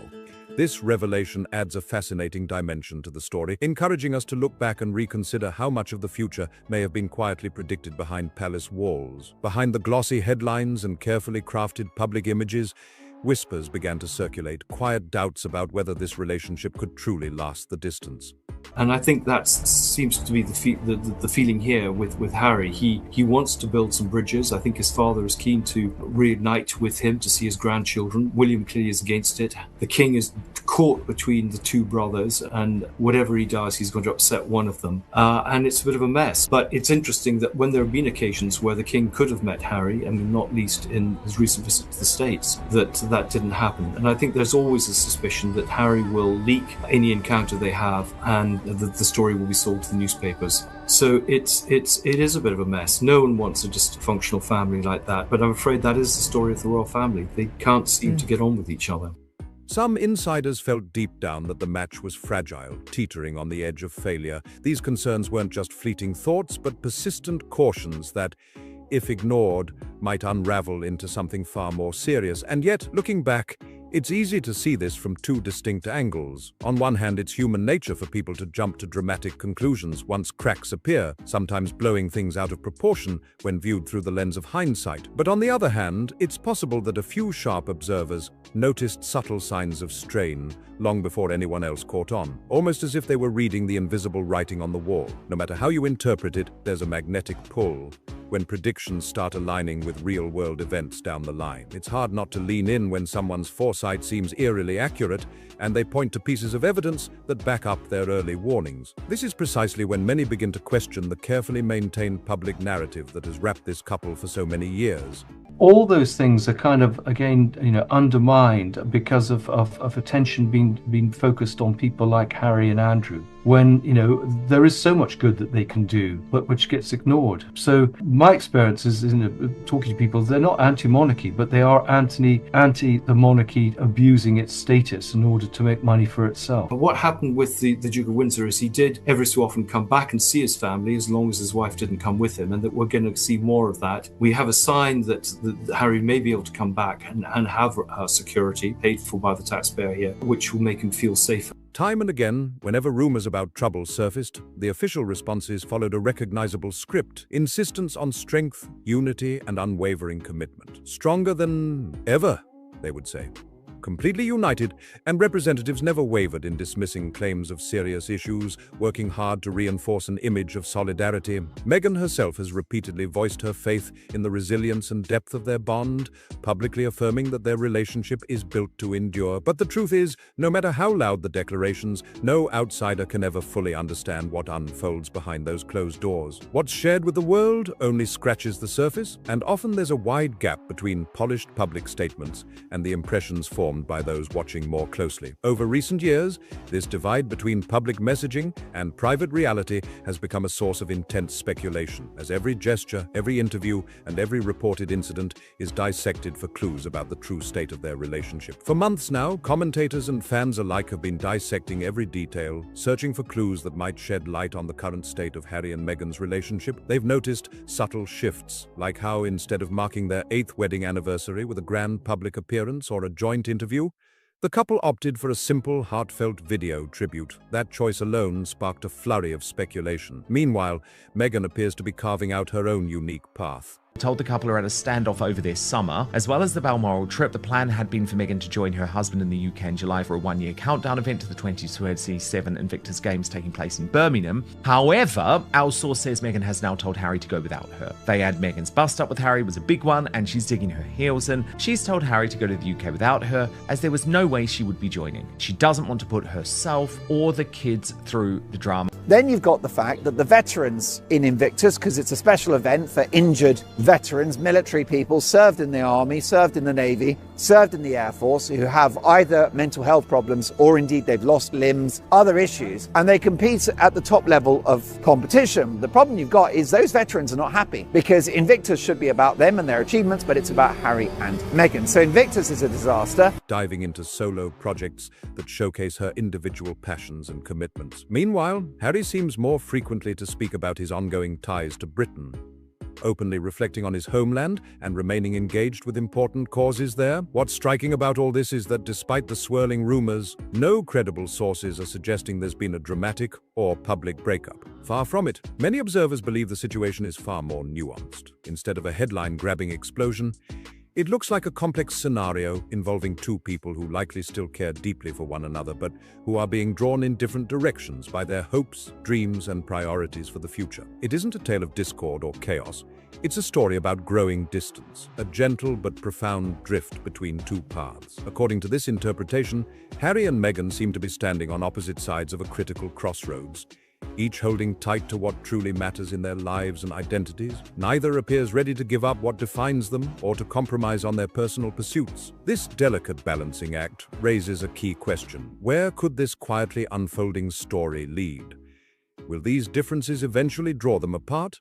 Or could they find a way to reconcile divergent dreams while maintaining their bond? The answer may be coming into clearer view sooner than most realize. An important moment looms on the horizon. Harry's upcoming trip back to Britain for the Invictus Games, an event that's much more than a competition. This project is deeply personal to him, a cause that has won support across the spectrum and symbolizes resilience and unity. When Harry steps onto this stage once again, eyes will be fixed on him, not just as an athlete or a former royal, but as a man navigating his complex ties to his past and present. This return to Britain could serve as a kind of litmus test, a moment charged with anticipation. Will it uncover new signs of reconciliation, or will it highlight the distance that's quietly grown as Harry's visit approaches? And I don't think very long, because you have to look at the fact that Harry is losing out when it comes to his children. I believe is very hurtful to Harry. He is starting to see now that he is missing out and his children are missing out, and that Meghan is controlling everything. And I feel, is feeling very regretful. He is looking at Meghan as someone that is controlling his life completely, despite how he feels. So it's just the beginning for him. It's going to get so much more worse. Many will watch closely, eager to see what this chapter will reveal about the evolving journey of this high-profile couple. In the end, their story might not be about a dramatic falling out, but about two individuals learning how to coexist and thrive amid change and competing dreams. As this story unfolds and the final chapters come into view, the biggest mystery isn't even about whether Harry will show up at the event. Honestly, everyone expects him to be there. That much feels like a given. But the real deeper question that everyone's been whispering about, the one that carries so much weight and insight, is this: who, if anyone, will stand by his side when that moment arrives? It's a question that speaks volumes, not just about Harry, but about the relationships, loyalties, and unspoken tensions swirling just beneath the surface. Take Tom Bower, for example, a biographer who doesn't mince words. When pressed about whether Harry could realistically step back into a royal role, even if only partially or part-time, his answer was sharp and direct. He simply doesn't see that happening. That perspective alone paints a vivid picture of the massive hurdles Harry faces in reclaiming any sort of official accepted role within the royal circle. And if the insiders and storytellers who have been peeling back the layers of this saga are close to being accurate, what we might see this summer could be a far more personal scene. Quieter, heavier, maybe even tinged with sadness. Imagine Harry returning to his home country not in triumphant fanfare, but in a moment charged with emotional complexity and reflection. Now, Add to this mix the veterans at Invictus, the very heart and soul of the event. These are men and women who have given so much, serving in the Army, Navy, Air Force, carrying the weight of physical injuries or invisible battles like mental health challenges. They come together to compete at incredibly high levels, pushing through adversity that most of us can barely comprehend. Invictus is meant to celebrate their courage, achievement, and resilience. Yet behind the scenes, there's growing frustration among the veterans who feel their stories and struggles must come first.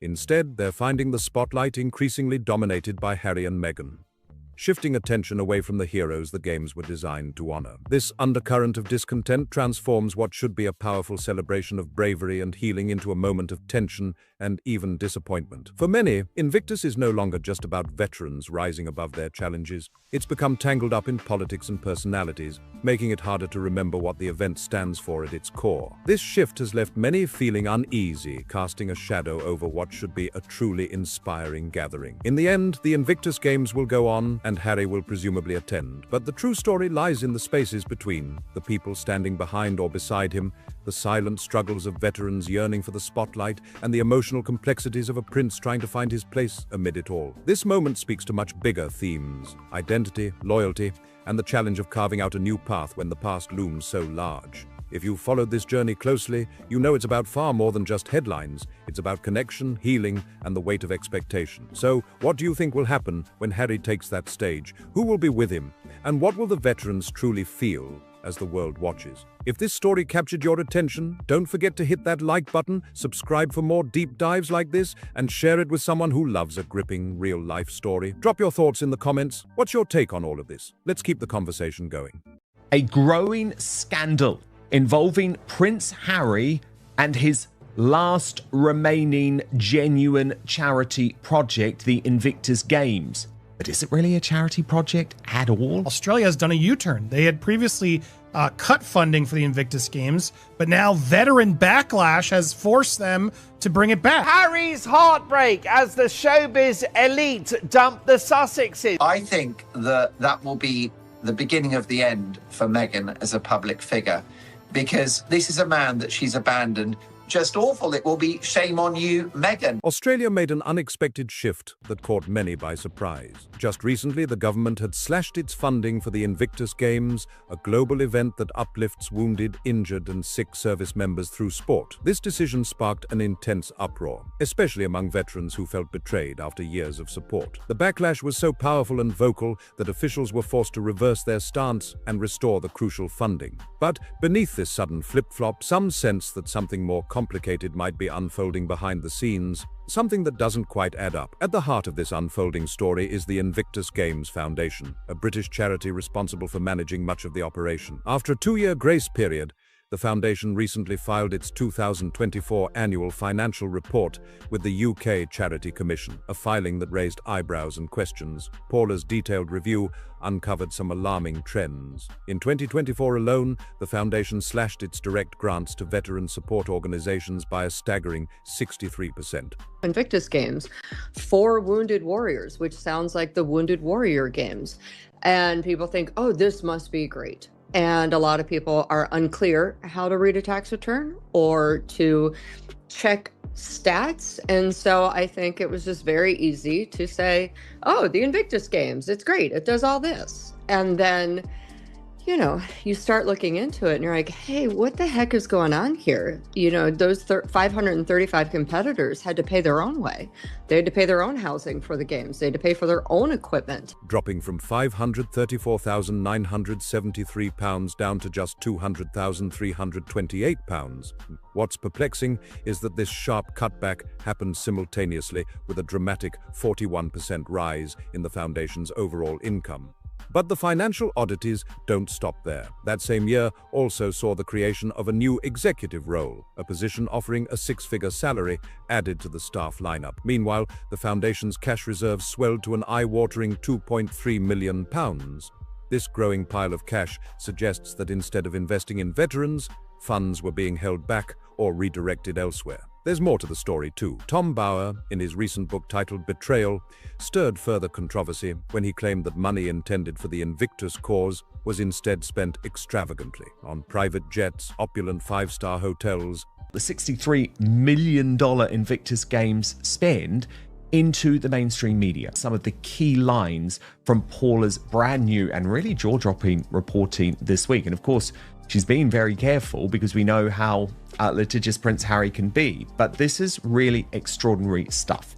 So Paula reports, the most recent games held in Vancouver and Whistler in February 2025 brought together 543 wounded military veterans from 23 countries. The total cost, 63.2 million Canadian, or approximately $118,352 per competitor. And luxurious transportation arrangements for high-profile figures, including Prince Harry and Meghan Markle. The foundation pushes back on such claims, insisting that 92% of every pound spent is devoted to charitable activities. On paper, this figure meets the UK Charity Commission's regulations. But here's the catch. The definition of charitable activities includes the massive expenses incurred simply to organize and run the games themselves. This broad categorization masks the fact that far less funding actually reaches veteran organizations or the frontline services they rely on. Digging deeper, there's another layer of concern. The highest paid employees within the foundation take home salaries ranging between $120,000 and $130,000, significantly higher than what's typical in the UK charity sector. This raises questions about whether funds are being allocated in the best interest of those the charity is supposed to serve. Adding to the mystery, legal expenses also surged, jumping from $45,000 to an even higher amount, although details are scant. All these pieces together paint a picture of an organization growing richer, but significantly cutting back on direct support for veterans. And with such heavy financial maneuvering happening behind closed doors, it's no wonder that many veterans, donors, and observers I sense a cover-up. The Invictus Games Foundation, the British charity at the centre of the operation, recently filed its 2024 annual accounts with the UK Charity Commission after a 2-year grace period. The numbers, Paula reports, raised red flags. In 2024, the foundation cut its direct grants to veteran organisations by 63%, from £534,973 to just £200,328. The same year, that foundation income rose 41%, a new 6-figure executive role was added, and cash reserves grew to $2.3 million. Are left searching for answers and demanding transparency. The Invictus Games was founded on the promise of hope, recovery, and honor, yet the recent financial revelations cast a shadow over how well that promise is being fulfilled today. The unexpected jump to $155,000, offered with absolutely no explanation, immediately raised eyebrows. But even more startling was the explosive rise in deferred income, leaping from a modest £431,000 to an eye-watering £1.79 million. This wasn't just a simple accounting detail. It was a glaring discrepancy that caught the immediate attention of an American for-profit company known as June's App Critics. They pounced on this inconsistency like detectives uncovering a mystery, sparking a wave of questions. How could an organization tied to such a high-profile, emotionally charged cause have such confusion over something as fundamental as its registration number? Was this a harmless clerical slip, or was there more lurking beneath the surface? The uncertainty quickly fueled heated debates and became a lightning rod for skeptics and supporters alike as people dug deeper into what those numbers really meant. Meanwhile, the foundation stepped forward, issuing a statement boasting that 92% of every single pound raised supposedly funnels directly into charitable activities. At face value. Now, of course, Tom Bauer in his recent book Betrayal alleged that Invictus funds were directed towards private jets, 5-star hotels, and transportation for Harry and Meghan. I don't think a lot of veterans actually are devastated. The reality is, if you go deeper into Invictus, a lot of veterans are actually more upset, asking where all the money actually goes to. This claim sounds undeniably impressive, almost noble. But when you scratch beneath that glossy surface, critics argue that the phrase charitable activities can be incredibly broad and, frankly, vague.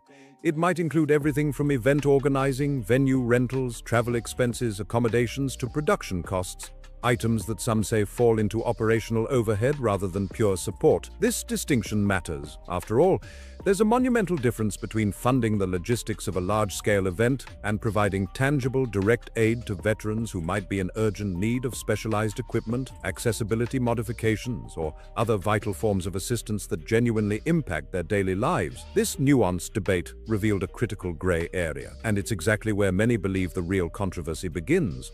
The spotlight then shifted squarely onto the competitors, the wounded and recovering veterans who embody the spirit of the Games. Whispers and reports started circulating, claiming that many of these brave individuals were left to shoulder the costs of their own travel, accommodation, and specialized equipment. If true, this reality pulls at the heartstrings and raises a fundamental question. Is the Foundation truly fulfilling its promise to support those who have sacrificed so much? For many watching from the outside, it seemed like a story about hope and honor was being clouded by financial shadows and unanswered questions, fueling an intense and ongoing conversation far beyond the Games themselves or reliable support systems. Many critics argue that this image has deeply unsettled a lot of supporters. The Foundation publicly claims that 92% of every pound spent goes towards charitable activities, a figure that technically falls within UK Charity Commission guidelines. But the term charitable activities includes the cost of running the Games themselves, not direct grants or services to veterans. Especially those who were hoping for more tangible, hands-on help for the participants. These are people who expected real, concrete aid rather than symbolic gestures or high-profile appearances. Meanwhile, Harry and Meghan have found themselves under intense scrutiny following reports about their luxurious travel arrangements, lavish accommodations, and the sizable price tags attached to their wardrobe choices during public events. One figure that's frequently brought up online is the claim that Meghan's clothing expenses alone soared to nearly $180,000, though plenty of voices have questioned the accuracy of that number and noted it may have been exaggerated. Critics often draw sharp contrasts between these opulent costs and the sacrifices quietly borne by the veterans attending the event, veterans who endured unimaginable hardships for their country. One vocal supporter captured this sentiment perfectly, saying, "People donate to honor the men and women who have sacrificed for their nation, not to support someone's designer clothes and hotel room service." The Foundation's highest paid staff earned between £120,000 and £130,000 above typical UK charity sector norms. Other interesting things of note: legal fees jumped from £45,000 to £155,000 with no explanation given. Deferred income ballooned fourfold from £431,000 to £1.799 million. An American for-profit company called June's LLC, with no description of purpose, received nearly £30,000 in 2023 and nothing in 2024.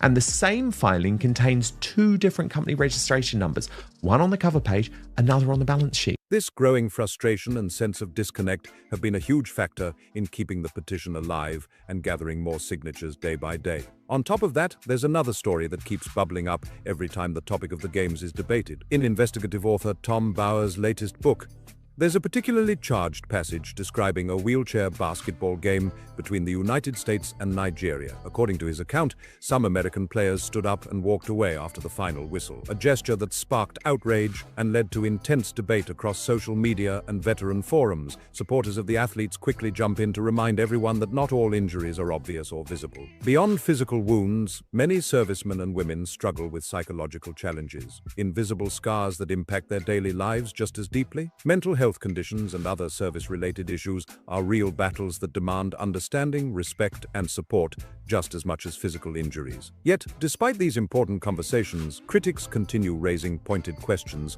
about the guidelines and classifications used in competitive categories. They wonder if the current system truly levels the playing field or if there are areas needing improvement to ensure fair competition for everyone involved. Harry and Meghan came in for 10 minutes for an adoring love shot, and of course Meghan kissed Harry, and it looked like it was good. In full, it wasn't.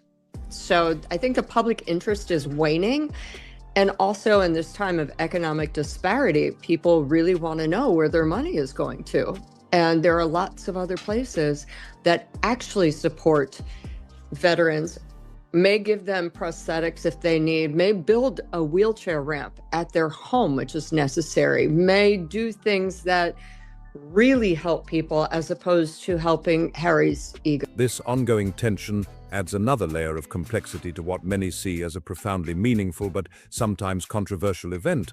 Events like these are carefully orchestrated to ensure fairness and respect for everyone involved, from athletes to audience members. It's one of those stories that lingers, weaving itself into conversations long after people have first heard it. Yet, amid the powerful moments and inspiring stories, whispers began to emerge about the turnout. Some observers noted that the crowd seemed unexpectedly thin, with volunteers sometimes appearing to outnumber the actual spectators by quite a bit. This raised eyebrows and sparked curiosity. Was this really what the live experience was like? Others speculated that the way these events were filmed, through clever camera angles and strategic event design, might have created a more bustling, energetic scene for TV viewers than what was actually happening in person. Then, there was the matter of Harry and Meghan's appearances. Numerous reports suggested that their time at certain events was surprisingly short. Instead of lingering moments of connection, critics described scenes that barely lasted minutes. A quick wave here, a brief photo op there, a rushed greeting for the cameras. And how they're playing with the veteran money because they're getting a lot of funding from countries and places to get this, what would typically be veteran support income that then goes to putting on the Invictus Games. Now, again, I'm not trying to be, belittling what the Invictus Games is trying to do, but I am asking the question of, is it really the best use of veteran funding? Why can't Harry get his own funding? Why is he relying on all these countries to do it for? Oh, the Invictus Games, it's great. It does all this. And then, you start looking into it and you're like, hey, what the heck is going on here? Those 535 competitors had to pay their own way. They had to pay their own housing for the games. They had to pay for their own equipment. And Harry and Meghan got a really nice vacation out of it with lots of adorational speeches and clapping and crowds gathered for them. And then an almost immediate exit. These snapshots of their presence have become a hot topic, dividing opinion on whether these critiques are fair or overly harsh. Regardless, they've added fuel to an ongoing conversation that refuses to cool down. But if you think the discussion ends with questions about veterans or attendees, the story's next twist takes things in a much more layered direction. Suddenly, the spotlight shifts toward the challenging realm of government funding, decisions that no one really wanted to confront head-on. Australia, known for its strong support of the Invictus Games, became a focal point. So when whispers surfaced about its government temporarily pulling back financial support, it sent shockwaves through the community. The timing of this move only intensified the drama, coming at a moment when unity and support were most crucial. The implications were far-reaching, revealing cracks beneath the surface of what many had thought was an unshakable alliance. This all reportedly unfolded right in the middle of Harry and Meghan's efforts to rally excitement and gather support for the games. Picture the scene from an outsider's perspective. Here you are, pouring your heart into generating enthusiasm, trying to create a wave of positive momentum and get everyone on board. Suddenly, news breaks that one of the event's most significant backers, Tom Bauer, pointed out in his book during an absurd wheelchair basketball game, one team didn't even need wheelchairs, while the other team did. It was America versus Nigeria. Nigeria needed the wheelchairs, and after the game, the Americans all stood up, got out of their wheelchairs, and walked off. It's absurd. But also, there was no one in attendance. Is stepping away. That's the kind of headline that sends shockwaves through the entire campaign. It's the last thing anyone wants to see when you're trying to build confidence and trust. Adding another layer to the story, some Australian commentators later pointed out that the financial backing was eventually reinstated, meaning that the funds reportedly did come back. But even with that turnaround, critics didn't let the original withdrawal go unnoticed. They zeroed in hard on that initial decision, questioning what could have caused such a serious pause in support. Their logic was straightforward. If a government or major organization is willing to pull the plug even temporarily, what underlying concerns or doubts were strong enough to trigger that move in the first place? After all, decisions around funding, especially when veterans and their welfare are involved, are rarely made carelessly or without careful thought. This controversy swiftly moved beyond just public relations headaches and spilled into deeper conversations around the core values of the project. It raised important questions about accountability, transparency, and whether this effort could truly be sustained in the long run. And critics weren't stopping there. They began to suggest that these very issues might help explain why the spotlight gradually shifted toward courting corporate sponsors. Yeah, Australia has done a U-turn. They had previously cut funding for the Invictus Games, but now veteran backlash has forced them to bring it back. But I want to break this down because I'm not buying it, okay? Australian government has reversed its decision to cut funding for Prince Harry's Invictus Australia charity, with Veterans Affairs Minister Matt Keogh announcing that federal support will continue for another 3 years. As part of establishing the new Veterans and Families Wellbeing, we're transitioning funding for broader well-being support. Sounds wise. To the veteran community, to that new agency. As we transition, in order to maintain continuity and certainty of support services for our veteran community, we're providing another 3 years of funding to Invictus. Take Boeing, for example. This aerospace powerhouse was reportedly one of the main presenting sponsors for the Vancouver Games, a highly visible and influential role. But when their agreement came to a close, the company decided not to renew the sponsorship. Immediately, critics sounded alarms again, interpreting Boeing's choice as yet another red flag signaling potential instability or lost confidence from key partners. For many watching closely, Boeing's involvement held extra significance because of its stature and reputation in the global market, making their withdrawal feel even more consequential. The ripple effects of that decision only added to the mounting questions surrounding the entire event's future. The company's deep-rooted ties to military aviation and defense sectors have always been a point of pride and identity. So when news broke that it might pull out, the ripple effect was immediate and intense. People couldn't help but ask a pressing question. If a firm so intertwined with defense and military communities chooses to step away, what does that truly signify? The doubt and speculation fueled widespread debate. This led to urgent discussions about sponsorship numbers, sparking a frenzy of comparisons. Reports revealed that Vancouver, for instance... So it was really odd, but I do think that people are starting to cotton on. Again, when we look at the numbers of corporate sponsors lining up for Birmingham, there really aren't that many, and we don't know who they are.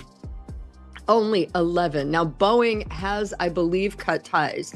I am doing that story for News Nation. It'll come out later today about how Boeing was the huge sponsor. The contract has ended and they are not re-signing. According to tax returns on file, the public picked up half the tab for Vancouver, with the Canadian federal government contributing $15 million through the Veterans Affairs Canada and the province of British Columbia contributing another $15 million through its Ministry of Tourism, Arts and Sport. The remaining funds came from approximately 40 corporate partners and about $2.6 million in individual donations. Crucially, that public money didn't flow directly to the Games. It was routed through the Vancouver Whistler Games Corporation, which then paid a licensing fee to the Invictus Games Foundation, the British charity that owns and licenses the Games brand. The amount of that licensing fee was oddly redacted. Enjoyed the backing of more than 40 corporate partners for its games, showcasing broad enthusiasm and support. On the other hand, the upcoming Birmingham Games reportedly managed to secure only around 11 sponsors, collectively contributing an estimated £4 million. This dramatic difference in sponsor involvement raised eyebrows and caused growing unease about the confidence level within the corporate world toward the Birmingham event. And then we get to a particularly thorny issue that has stoked frustration among many taxpayers across the UK. Official figures indicate that the government is pledging up to £26 million of public money to support the Birmingham Games. For many local residents, this news lands heavily given the city's reported financial struggles over recent years. The public is already concerned about tight local budgets and the strain on essential public services, so the idea of such a substantial public investment triggered heated conversations. This is where the tension really boils over. Us, here in the UK, us taxpayer fools, are committing funds to this. I can't believe this. Paula reports the next Invictus Games are scheduled for Birmingham in 2027. The UK government has committed up to £26 million in public funds, despite the city effectively declaring bankruptcy in 2023. It only exited that status in February of this year. With roughly 15 months to go, Birmingham has just 11 unnamed sponsors contributing an estimated £4 million combined. Vancouver, by contrast, had Boeing and Atco as co-presenting sponsors and over £44 corporate partners. So basically, the British taxpayers are footing the bill because no corporates in the United Kingdom want to be involved with Prince Harry, as Dr. Sophie Chandoka of Centre Bali had previously made clear to him. Paula goes on. Meanwhile, as I reported last month, the organisation is in a bit of disarray, and qualified candidates were refusing job offers with the Birmingham organising team after learning it was Invictus, citing the organisation's reputation. Critics argue passionately that if private companies are reluctant to step up and invest, then it's unfair to expect ordinary taxpayers to fill the gap. They question whether public funds should be channeled into an event that some believe may not deliver the promised returns. On the other hand, supporters maintain a different perspective. They argue that the value of hosting the games extends well beyond immediate financial results, emphasizing potential long-term community benefits, increased tourism, and renewed local pride. Yet, despite these assurances, reports continue to highlight ongoing concerns that add layers of complexity and uncertainty to the story. Behind the scenes, a troubling issue has quietly begun to surface. Insider accounts suggest that some highly qualified professionals have been hesitant, if not outright reluctant, to take on roles linked to the Birmingham operation. The reason? Prince Harry's, yes, I got to be careful with the keywords. He's been under fire because of his African Parks charity, which, again, people have asked him to step down because of the rangers that are working the nonprofit organization in African parks have been accused of, SA and terrible things, torture in the Republic of the Congo. The indigenous rights charity Survival International alleged this week that wrongdoing by the parks was ongoing in the country and called on Prince Harry to resign as a member of the organization's board of directors.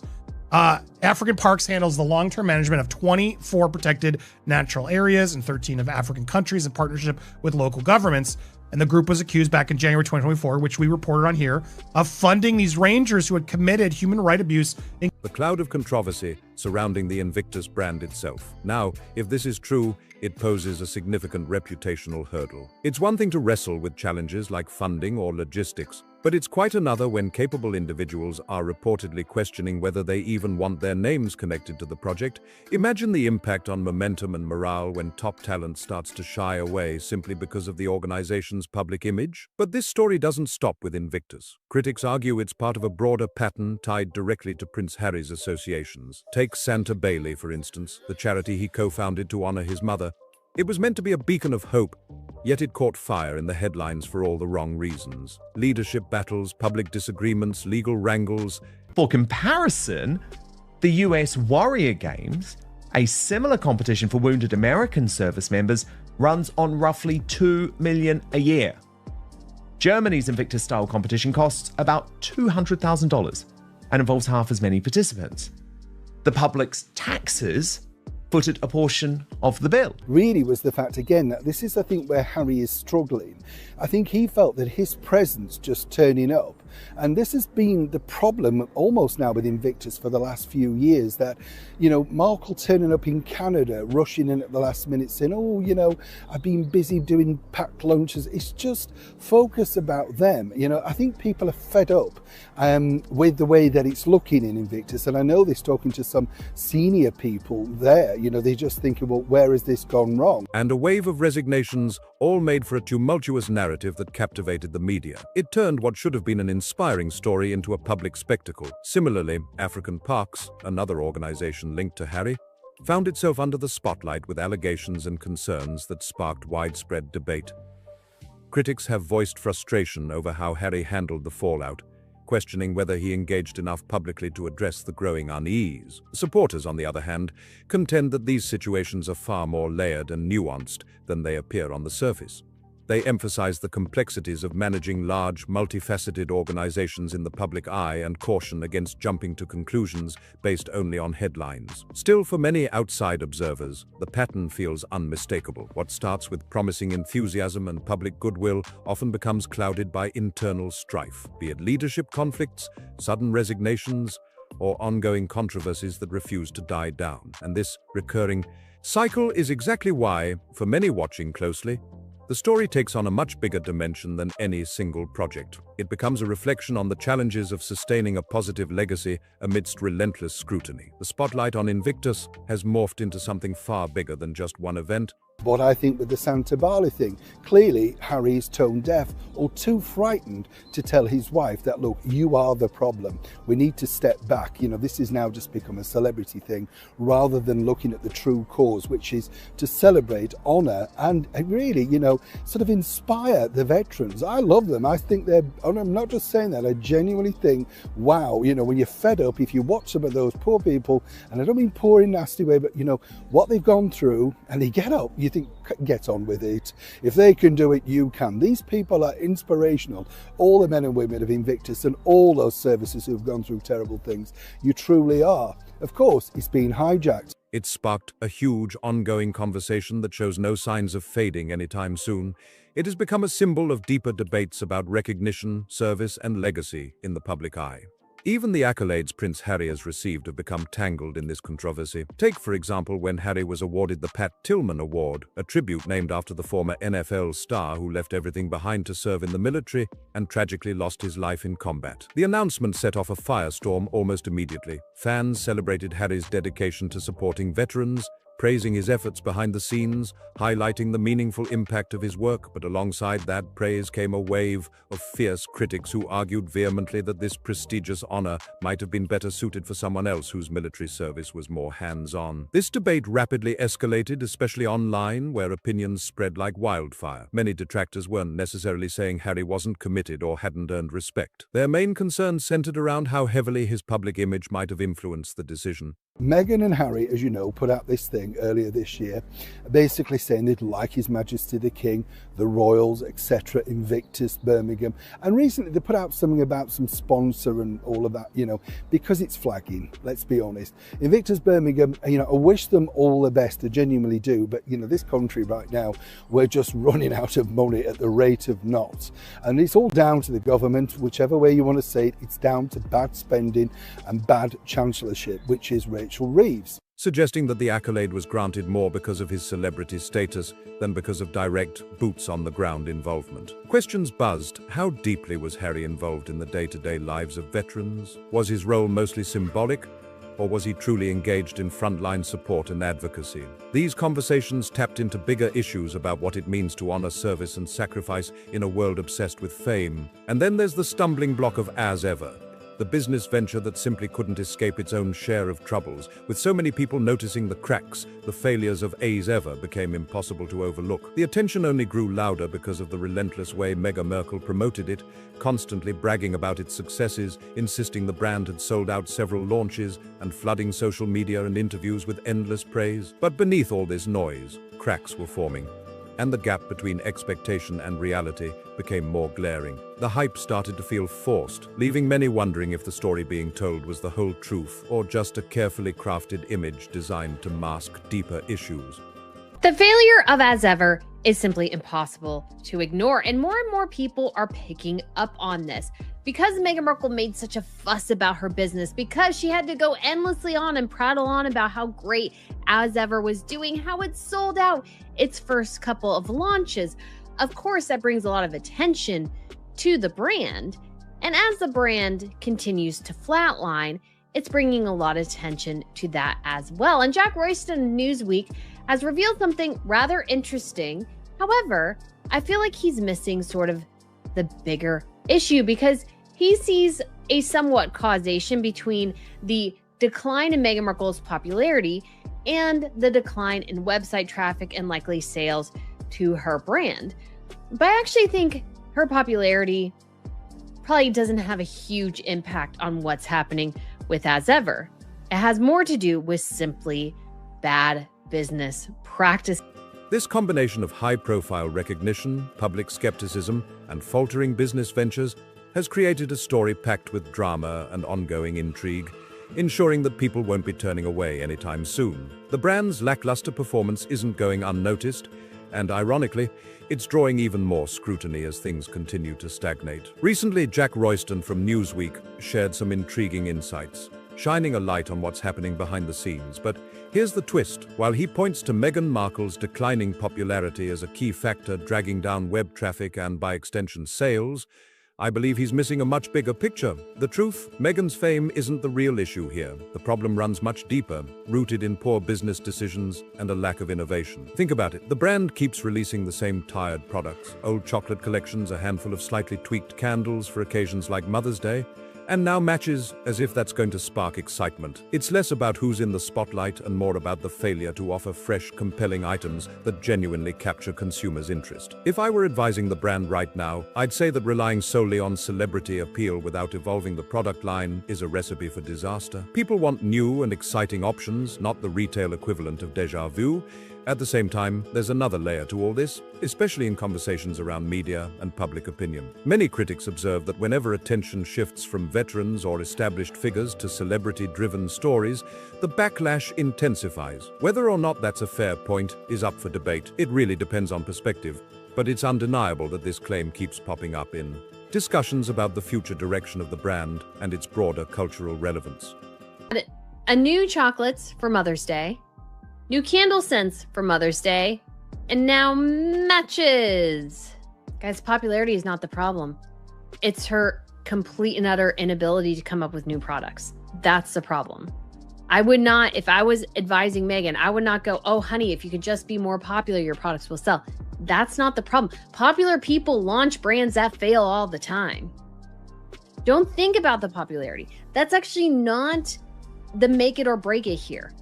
It's the products in the brand. I'm telling you right now, if Meghan Markle created gangbuster products, her likability would not matter in selling.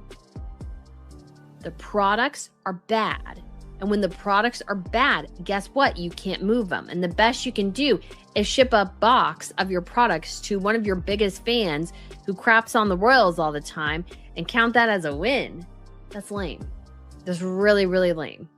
Some theories floating among skeptics paint an uncomfortable picture, suggesting that Harry might not fully grasp the scale of the challenges his ventures face, contributing to ongoing struggles and missteps. This adds yet another dimension to a situation already thick with tension and uncertainty, hinting that there's much more happening beneath the surface than simple peaks and valleys of popularity. It feels like the core issue is either being overlooked, or maybe there's a reluctance to face it head-on and admit that taking a step back might be necessary. This hesitancy is why the same suggestion keeps circling back over and over, like a persistent drumbeat in the background of every conversation. Meanwhile, whispers from those with insider knowledge hint at deeper concerns behind closed doors. Word is, the immediate focus right now is simply on pulling off the Birmingham event without a hitch. Some insiders believe that the priority is to get through the games first, and only then circle back around to tackle the bigger, thornier questions that have been looming for months. So, where does all of this leave us at this moment? The petition sparking widespread discussion hasn't lost steam. It's still rallying voices and capturing attention far beyond what anyone anticipated. Meanwhile, senior members of the royal family appear to be deliberately keeping their distance, avoiding the glare of the spotlight as tensions simmer. Boeing, once connected to the efforts, is reportedly stepping away, and bigger questions continue to swirl about where government funding will come from, who the sponsors will be, and what the true long-term vision for the games even looks like. Amid all the noise and uncertainty, many critics point to one pivotal decision that could dramatically change the narrative. It's the one move everyone knows could reshape the entire conversation, yet it remains the most daunting and complex choice on the table. What makes it so tough isn't just the weight of its consequences, but the courage it takes to pull the trigger. And then there's Prince Harry. Despite all the controversy and challenges, he's widely expected to be front and center at Birmingham. Observers argue that at this point, skipping the event simply isn't an option for him. The real question moving forward isn't whether Harry will show up this summer, it's what kind of future awaits the games the moment he steps onto that stage. Will it be a turning point, a fresh start, or just another chapter in a complicated story? That's the mystery we're all watching unfold. If you've followed this journey with me till the very end, thank you for sticking around. For more deep dives and daily updates on stories like this, be sure to hit that like button, subscribe, and don't forget to share your thoughts in the comments below. Your voice is what keeps this community vibrant and alive. And remember, every day brings a new story, so stay tuned right here on Crown Clash. Today, the implosion of the Sussexes. Meghan Markle's Archewell charity scam and As Ever lies have finally been exposed, an astonishing double blow. I'm firstly grateful to them because they pushed the book up to #1 on Amazon. And secondly, I'm not surprised. I mean, for them, any criticism is always poisonous and damaging, and particularly from me. But I can assure you it's very well sourced. And it's true. I mean, that's the point. It is actually, unfortunately, true at the time. We didn't plan for everything selling out in under an hour. And so watching those metrics happen in real time, it's already sold out. Because I'm business-minded, I'm immediately going, okay, well... How good, how embarrassing. Today we witness the dramatic unraveling of the Sussex saga, an implosion that's as shocking as it is revealing. Meghan Markle's Archewell Foundation, once heralded as a beacon of hope and charity, now stands accused of what many are calling a scandalous financial misstep, if not something more troubling. And as if that wasn't enough, their latest book somehow catapulted straight to the top of the Amazon charts before a single copy even landed in readers' hands. It's as if they set the stage for their own downfall, igniting the fuse on a firestorm they couldn't control. But before we dive headfirst into this tangled web, let me be clear about something crucial. The foundation of everything I'm about to share with you, this isn't speculation or rumor. It's built on solid evidence, official tax records, corporate filings, and hard data pulled from reputable sources like Variety, Newsweek. I love that quote. That quote from the Netflix Insider. Their offices were covered in As Ever products. And this Netflix Insider goes, there was just so much jam everywhere, jam, that they couldn't sell. It's pathetic, it really is. And The Hollywood Reporter. The way I weave these pieces together, the narrative I build, is my own interpretation. And by all means, you're encouraged to challenge it. But the facts, they're all out there in the open, just waiting for someone to see the truth. And the truth? It's a story the Sussex PR machine has desperately tried to bury for years now. But here's the real kicker. These aren't just poor financial choices or unfortunate timing. This isn't simply bad luck or relentless media pressure. No, this is something else. A pattern, a repeated cycle of decisions and events unfolding with unsettling precision. In fact, that pattern was called out by name before Meghan even became a part of the royal family, spoken from within the walls of Buckingham Palace itself. Keep that in mind, because we'll circle back to it soon. For now, let's talk numbers. Take a look at Archewell's 2024 tax return, the Form 990 they filed with the IRS on November 15th of that year. One figure jumps off the page like a warning siren: total revenue at just over $2 million. Meanwhile, total expenses soberingly exceed $5 million. That's a staggering $3 million shortfall in a single year. On its face, that's alarming. A non-profit spending more than twice what it takes in signals serious trouble. But the story doesn't end there. That wasn't even the most alarming figure on the page. In fact, it's almost shocking just how bad the worst number really was. Out of the entire $2.1 million raised in donations, Sussexes only will talk to people who repeat their own narrative. Yes. And who they can control. So the idea that you could get the truth from the Sussexes is contradictory. A staggering $2 million came from one single unnamed benefactor, just one person writing one enormous check. That left only about $142,000 raised from every other donor combined. Pause and let that sink in for a moment. We're talking about a charity with global recognition, led by two of the most photographed and talked about people in the world, yet the rest of the planet's support barely scraped together what a small chain of bake sales might pull in. Astonishing, right? But here's the kicker. The foundation's donor list didn't just diminish, it practically disappeared overnight. The entire operation was basically being kept afloat by just one discrete lifeline. And a single lifeline? That's not the sturdy foundation you'd expect from a global charity. That's a fragile drip, barely enough to keep it standing. From the very beginning, this was less about making a genuine, lasting difference, and more about an elaborate publicity stunt. They seemed willing to toss aside the very people they claimed to help without a second thought. Now, all that's left is a carefully maintained illusion, a shell designed to impress rather than to impact. Meghan, in particular, often praises herself as a champion of humanitarian causes, but when you take a closer look, what has she truly accomplished? Even before she married Harry and stepped into this spotlight, she had involvement with World Vision. Yet, as soon as her engagement was announced, she simply walked away from that commitment. If she genuinely cared about the mission in the first place, why abandon it so quickly? It's a question that lingers unanswered. Meanwhile, the foundation is caught in a storm of troubling signs. The Attorney General has started issuing delinquency notices. These two realities, the public praise of good deeds and growing official scrutiny. He, on the other hand, couldn't find an English woman who wanted to live with him, and they all fled because of his depressions and paranoia. And here is a woman, Meghan, who was his safety net and provided what he thought would be the mollycoddling and the love and security he was desperately looking for. And so it seemed at the beginning. But of course, since then, we've seen how she has completely exploited her position and become a global star at the expense of the royal family of Britain. Clearly don't belong side by side in an organization that aims to serve the public trust. When you see a charity hemorrhaging $3 million every year, wildly inflating salaries, and funneling nearly half of its program expenditures into a mysterious expense it refuses to clarify, you're not looking at an organization struggling through hard times. You're witnessing the unraveling of a charity that was never designed to withstand genuine examination in the first place. Here's where things get really intense. As rough as the Archewell saga looks on the surface, that's not where the true damage happened. It just sped up the downfall. The real disaster was unfolding over at Netflix, and compared to those staggering losses, Archewell's numbers almost seem like a minor footnote. Everyone remembers the splashy headline, "Harry and Meghan ink a $100 million Netflix deal."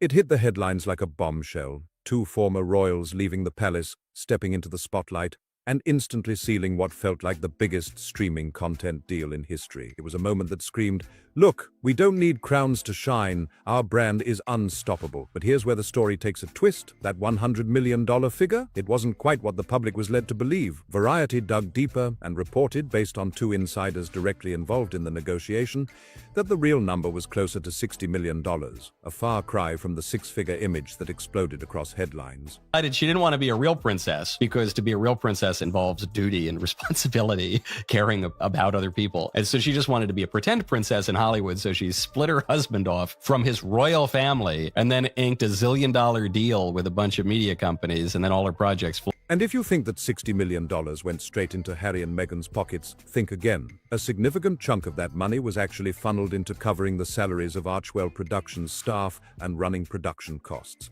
In reality, that impressive-sounding $100 million headline was more like a carefully packaged corporate overhead deal dressed up to look like a royal payday. Now, what's truly heartbreaking is reflecting on what came from those 6 years of partnership. The results? 0 scripted shows? Yup, not one.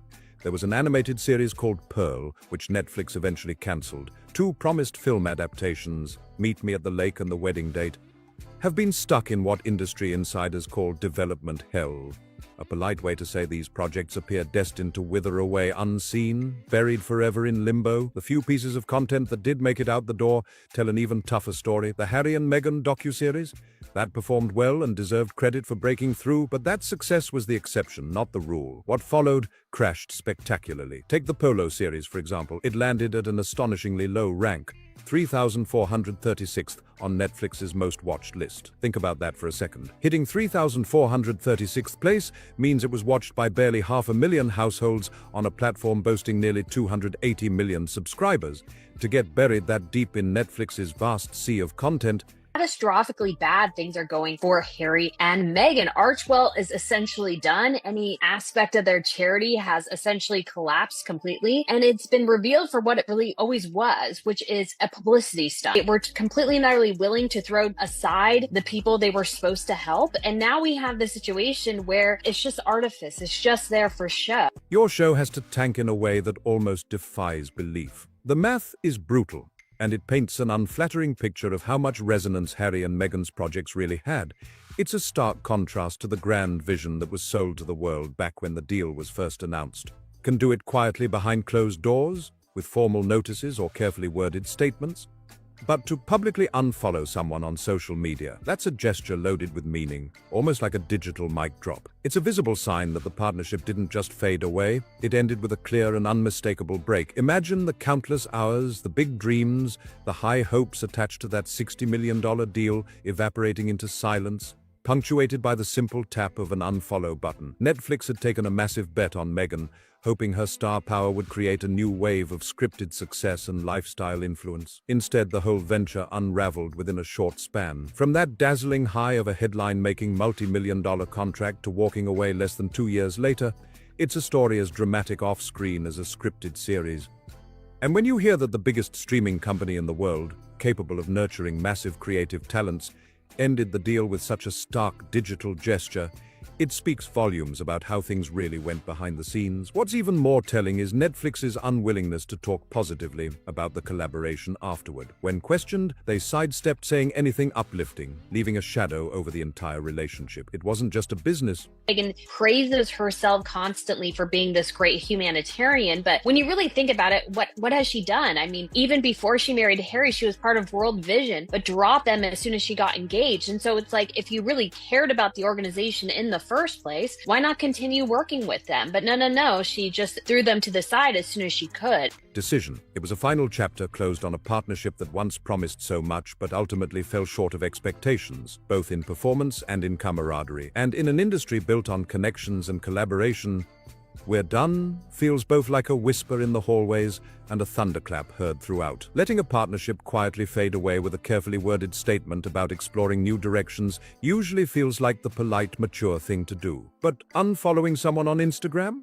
That's typically a move reserved for teenagers navigating friendship dramas. Except when the person doing the unfollowing happens to be the CEO of one of the world's most powerful companies, and the person unfollowed is their own business partner in a venture they personally championed, it suddenly becomes a much more revealing gesture. This isn't just a strategic business update slipping out behind the scenes. No, this is emotion seeping through, a subtle but loud signal of deep, unresolved tension. When the coldness at the very pinnacle of management registers all the way down to something as trivial as a follower count, it's clear the tough decisions were made long before the public ever saw a hint of struggle. The deal had been settled, emotionally and financially, far in advance. Now, here's where the story takes a darker, more overlooked turn, one many don't want to address out loud.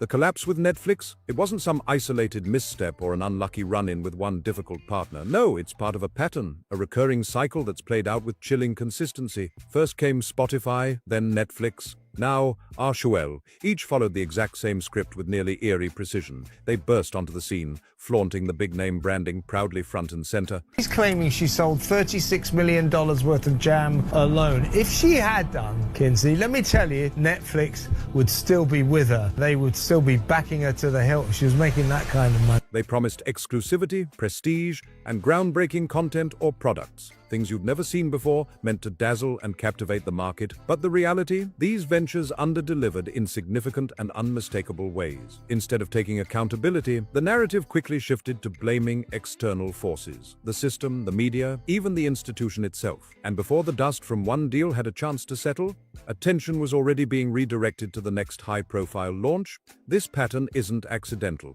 It's a carefully rehearsed playbook on repeat, a cycle of hype and failure run on loop. But if this is an unbroken chain now, what about what came before? There was one earlier effort that many have since forgotten, American Riviera Orchard. Remember that? Meghan introduced it like a masterclass in branding, elegant golden calligraphy, hand-signed notes, and a marketing story woven around a simple but enticing concept. Artisanal Montecito luxury, tiny batch, handcrafted produce, freshly picked from her own California garden and delivered directly to your doorstep. It was a beautifully crafted pitch full of charm and promise, but beneath the surface, challenges loomed. Notably, when the US Patent and Trademark Office stepped in and rejected the name, not once, but twice. Geographic names like American Riviera can't be trademarked because they refer to a region, not something unique. But there was more.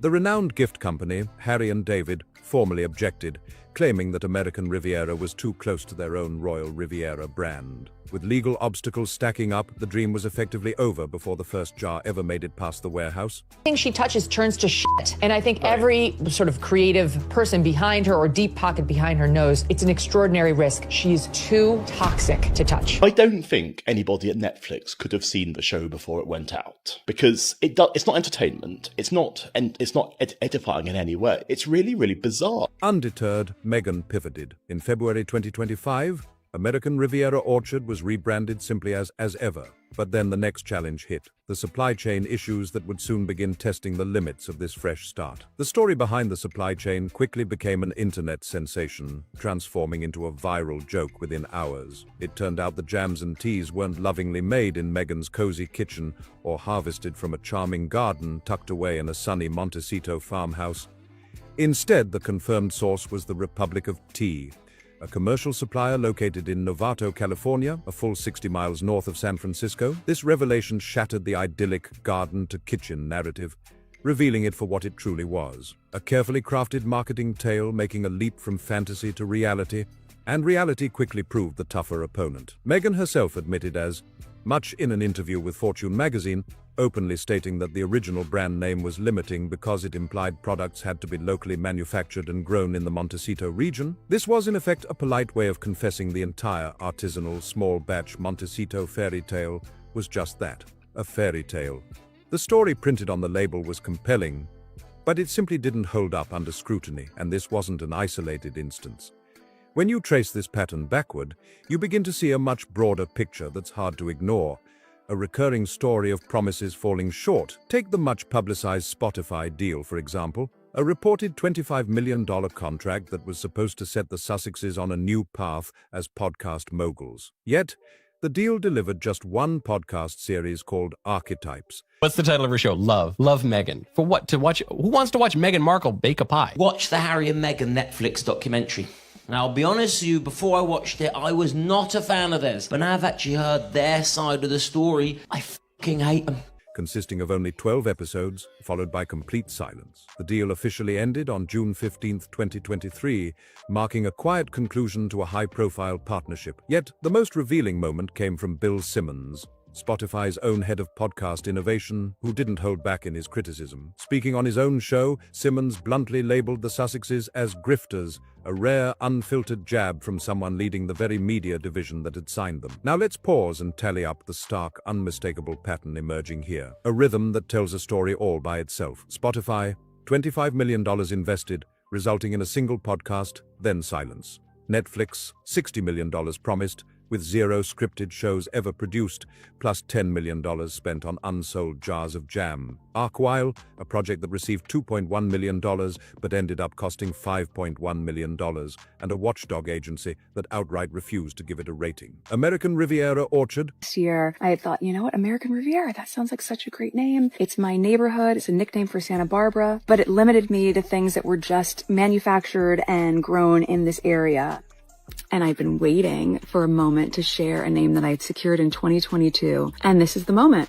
And it's called As Ever. An endeavor that saw 2 trademark rejections, a sudden rebranding, and then exposure of the supply chain's true nature. 4 different ventures, 4 crashing failures, and every single one launched on the exact same premise that the mere power of the Sussex name alone would be enough to carry each enterprise to success. But here's the twist in the story. 4 times, that powerful name was expected to be the magic wand, and 4 times, it wasn't. It simply wasn't enough. And this is the truly intriguing part of the pattern, because one failure might be chalked up to bad luck or chance, but a flawless, repeated pattern like this leaves no doubt that there's something much deeper going on. Bad luck? Sure, 2 setbacks might seem like an unlucky streak, something you can brush off as coincidence or a rough patch. But imagine this, 4 separate ventures, all collapsing in almost exactly the same way, each one launched on the exact same assumption, and each one crashing down just as predictably. At that point, it stops being a run of bad luck. It becomes a clear diagnosis of what went wrong. The real problem wasn't external forces or timing. It was the original belief that underpinned every effort, the notion that the name alone, without any compelling shows, products, or genuine follow-through, could single-handedly carry a multi-million-dollar project to success. Every partner who joined the ride, from Spotify to Netflix, even the trademark office and industry watchdogs. This relaunch has now descended into a farce, it would seem, because officials in the Spanish town of Mallorca have accused the Duchess of Sussex of copying its traditional coat of arms for the logo of her newly revamped Well, it's pretty close, isn't it? luxury brand. It does look very, very close. They were all unknowingly placing their faith in this very idea. But time after time, the reality was the same. That name might open the door, draw a bit of attention, but once you're inside, it simply doesn't do the heavy lifting. The work, the substance, the consistency, that's what drives success. The name is just the starting point, not the destination. Now pause a moment and recall the palace warning I mentioned at the very beginning, the one delivered long before the wedding bells rang. This is where things shift from mere foreshadowing to becoming the very backbone of the entire story. Someone inside the institution saw this coming, predicted it in detail, and tried to act. What ultimately happened to Harry's most personal charity, the one he referred to as his life's work, stands as undeniable proof that warning was valid all along. Before the high-profile wedding in 2018, a senior palace official working under the guidance of the Queen's assistant private secretary Samantha Cohen sat down with Meghan for a serious, formal briefing. Not some secret ambush, but a genuine attempt to help. In fact, 14 members of staff were assigned just to support Meghan's transition into royal life. It was a carefully coordinated effort. Lady Susan Hussey, the Queen's lady-in-waiting, and also William's godmother, personally paid Meghan visits at Nottingham Cottage. I would not pay $15 for this crap. I feel like I'm going to be sick. I actually feel like I'm eating printer paper. I mean this sincerely, Prince Harry and Meghan, we don't give America don't give a about you. We don't. Offering one-on-one advice, guidance, and mentorship. The support was tangible, genuine, and crucially, it was extended in earnest. Yet, according to multiple reports, Meghan declined to engage with this support. She reportedly ignored the advice and the people trying to help her adapt to the very unique demands of royal life. The same senior official who had tried to help ultimately went directly to Queen Elizabeth herself, delivering a stark message. Meghan was likely to bring extraordinary challenges and was unlikely to fit in or endure within the royal family. That warning wasn't vague, it was direct, specific, and recorded, but instead of becoming common knowledge, it was quietly set aside, buried beneath the surface. Until now. And what makes that warning so extraordinary isn't just that it was accurate. It's that it was given early, with clear insight into what was to come, laying bare the risks the palace understood well before the public ever did. Looking back now, what's truly chilling isn't just that the assessment was harsh, it's that it was unquestionably right. The prediction wasn't some harsh criticism born from bitterness or personal dislike. Queen Elizabeth advised Prince Harry to wait a year before marrying Meghan Markle, according to a new biography. Instead, it came from experts whose entire careers revolve around one job: reading the intricate dynamics of how someone might succeed or fail within the intensely examined high-pressure environment of the British royal family. They had witnessed firsthand the arrival of outsiders before, recognized the familiar patterns, and voiced their concerns clearly and directly to the Queen, years before any public ventures even took off or tumbled spectacularly. So as you trace their early warnings alongside the subsequent cascade of broken deals, mounting financial losses, unexpected resignations, and public stumbles, it stops feeling like mere prediction. It begins to look like a clinical diagnosis that was written down, delivered with care, and then regrettably ignored. The establishment didn't fail to sound the alarm. On the contrary, the cautions were precise and official. They were documented, shared, and then watched unfold exactly as foretold, almost like clockwork. Now, this is where the story takes a fascinating turn, one that many outlets have completely overlooked. It involves one of Prince Harry's most revered commitments, Centrebal, the charity he founded all the way back in 2006 to support orphans living with HIV in Lesotho. This cause, which Harry has celebrated as his lifelong mission on countless occasions, suddenly found itself in deep trouble. According to details revealed in Bauer's exposé, Centrebal didn't just stumble, it imploded almost entirely. When the new chair, Sophie Chandauka, took the reins... But I actually think she was love-bombing him, completely love-bombing him, playing along with all their plans at the time, saying, of course I want to live in South Africa, because he really wants to live in South Africa at the time. She was playing along with that. That's only going to work, Harry, once you kick Meghan to the curb and blow the whistle on her terrible behaviour. She launched an exhaustive brand review that looked across 50 organizations and donors. The verdict was brutal. Harry's personal brand, once a symbol of hope and dedication,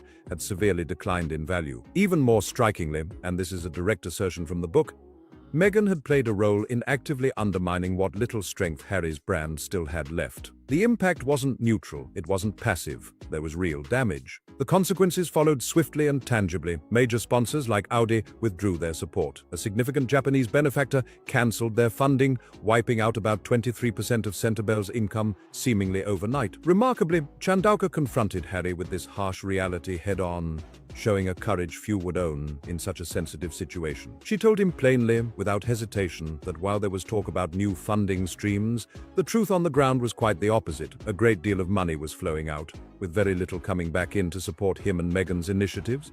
But the stark truth, if we call it that, is that these remaining sources weren't anywhere close to being empire-building revenue. Instead, they reflected a series of fragile lifelines, never quite enough to sustain the grand ambitions or mend the growing cracks beneath the surface.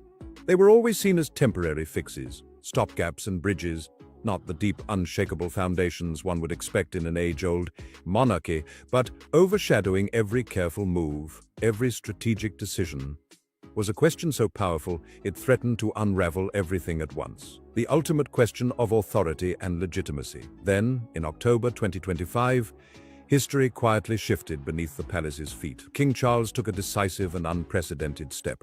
He removed Prince Andrew's peerage title, not through a complex act of parliament. This woman is looking for a husband. The problem is that Meghan Markle is ugly. Meghan Markle is ugly, old, looks old. Never mind the age. She looks old. She's smelly. She's unpleasant. No smart billionaire is going to marry this woman or have anything to do with her without having a prenup. But by issuing a simple royal warrant, just one signature. No parliamentary debate, no drawn-out procedures. It was a subtle but seismic event, rippling through the constitutional fabric of the monarchy. This quiet action established a new, undeniable precedent. The mechanism was tested, proven, and effective. And whispers began to circulate that Prince William, newly crowned and determined, intended to follow suit. Sources revealed he was planning to send out letters to strip all non-working royals of their HRH status and royal titles early in his reign, a move that would dramatically reshape the royal family forever. Royal historian Andrew Loney described the removal of Andrew's titles as a warning shot, fired directly across the bow of Prince Harry. And in the language of warnings, that's never the final blast. It's the shot that signals the real confrontation is just around the corner. Author Bauer doesn't soften the point. Harry fears William will show no mercy, he bluntly states. This fear isn't just emotional or personal. It cuts to the core of what the titles represent. Without those royal designations, without the prestigious honors of Duke and Duchess of Sussex, the whole brand crumbles. The titles are the currency of the royals, the product they represent and sell to the world. Remove them, and you're left with two former royals, stripped of their official standing and a metaphorical warehouse full of unsellable goods, like jam that no one wants to buy. This isn't just legal technicality. It's a genuine nightmare scenario for Harry and Meghan. For decades, everyone assumed that royal titles were set in stone, unchangeable except through formal and often lengthy acts of parliament. But the quiet move in October 2025 shattered that assumption completely. A simple royal warrant did the job. No parliamentary approval, no debate, no drawn-out process. One signature by the monarch was enough. That means the door assumed to be permanently locked can now be opened with a key already firmly in place, the key in the hands of the reigning king. So, when reports surface that William plans to clean house among the non-working royals early on, obviously, they were expecting a lot more money to come in, and it hasn't. In fact, I think a whole bunch of money is flowing out, and very little is flowing back into Harry and Meghan. This isn't just idle gossip or wishful thinking. It's a calculated, strategic plan based on a new, proven royal power. This tool is ready to be deployed, and its implications ripple far beyond just titles. It could redefine the monarchy's very structure in ways previously unimaginable. This saga has now been tested in the real world, and the results are undeniable. The initial warning shot has already been fired, but the pressing question remains, who exactly was standing directly in the line of fire? Here's the thing, none of us were in those closed-door rooms, and I'll be candid about that. We are all piecing everything together based on the information that's available publicly. But even through that lens, one strikingly clear narrative emerges. You don't need any wild theories or conspiracy to connect the dots. Someone from inside the very heart of the palace sounded the alarm, and not just vaguely, but with names involved, well before the wedding even took place. And yet, that warning was shrugged off. Since then, every major endeavor tied to this story has followed the exact same pattern. Each venture launches under the royal banner, promising something game-changing and extraordinary. Then, reality fails to meet that promise. The institution gets the blame, and just like that, attention moves on to the next big deal, the next big announcement. 4 times, 4 different attempts, all replaying the same cycle, all ending the same way. And yet, every time, the people involved react with genuine surprise, as though the previous outcomes were just unfortunate coincidences, completely disconnected from each other. Bauer makes it clear, the marriage itself isn't finished yet, but the financial strain, it's suffocating and tightening its grip at an alarming rate. So, the real mystery isn't whether this partnership will endure, because they have ample resources and powerful connections to lean on. The real question is much sharper and more urgent. What happens when every source of income either dries up completely or starts shrinking rapidly? The royal titles they once held so proudly now seem perched on a fragile constitutional thread. Meanwhile, the single most valuable asset they've built their post-royal identity on, the fabled Sussex brand, is, by nearly any honest measure, worth less than a warehouse full of unsold jam. But here's the truly jaw-dropping twist. The financial collapse is just half the story. Because what Bauer witnessed when he stepped inside the Invictus Games, the event Harry personally created to honor wounded veterans, changed everything. The games were supposed to be beyond reproach. the one part of this story that no one would ever dare question or doubt. Yet, reality painted a far grimmer picture. 43 paying spectators, barely 100 people gathered for the group photos, and in every single snapshot, there was one person standing dead center, illuminating how lonely this stage has truly become. That reality reshapes everything you thought you understood about the entire journey. It's no longer just about money or titles, it's about the legacy, the intentions, and the human toll hiding beneath the headlines. If this story captivated you and you want to dive deeper into unforgettable tales just like this, make sure to hit that like button, subscribe for more, and tap the notification bell so you never miss an update. And don't forget to share your thoughts down in the comments. What part of this saga surprised you the most? Let's keep this conversation alive.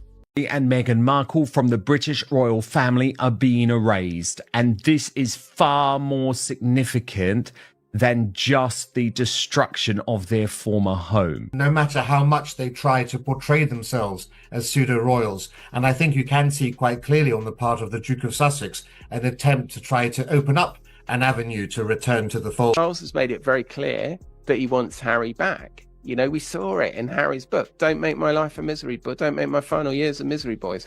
No matter how much the Duke of Sussex tries to paint himself as part of some modern royal saga, weaving a narrative that flirts with a possible return to the family fold, the truth under the surface tells a very different story. You can almost see the subtle efforts behind the scenes, an almost desperate attempt to reopen doors that have long been shut. But it's not just about public appearances or soft-hearted gestures. There's a deeper, more intricate web of family dynamics, history, and unspoken tensions that give weight to every detail.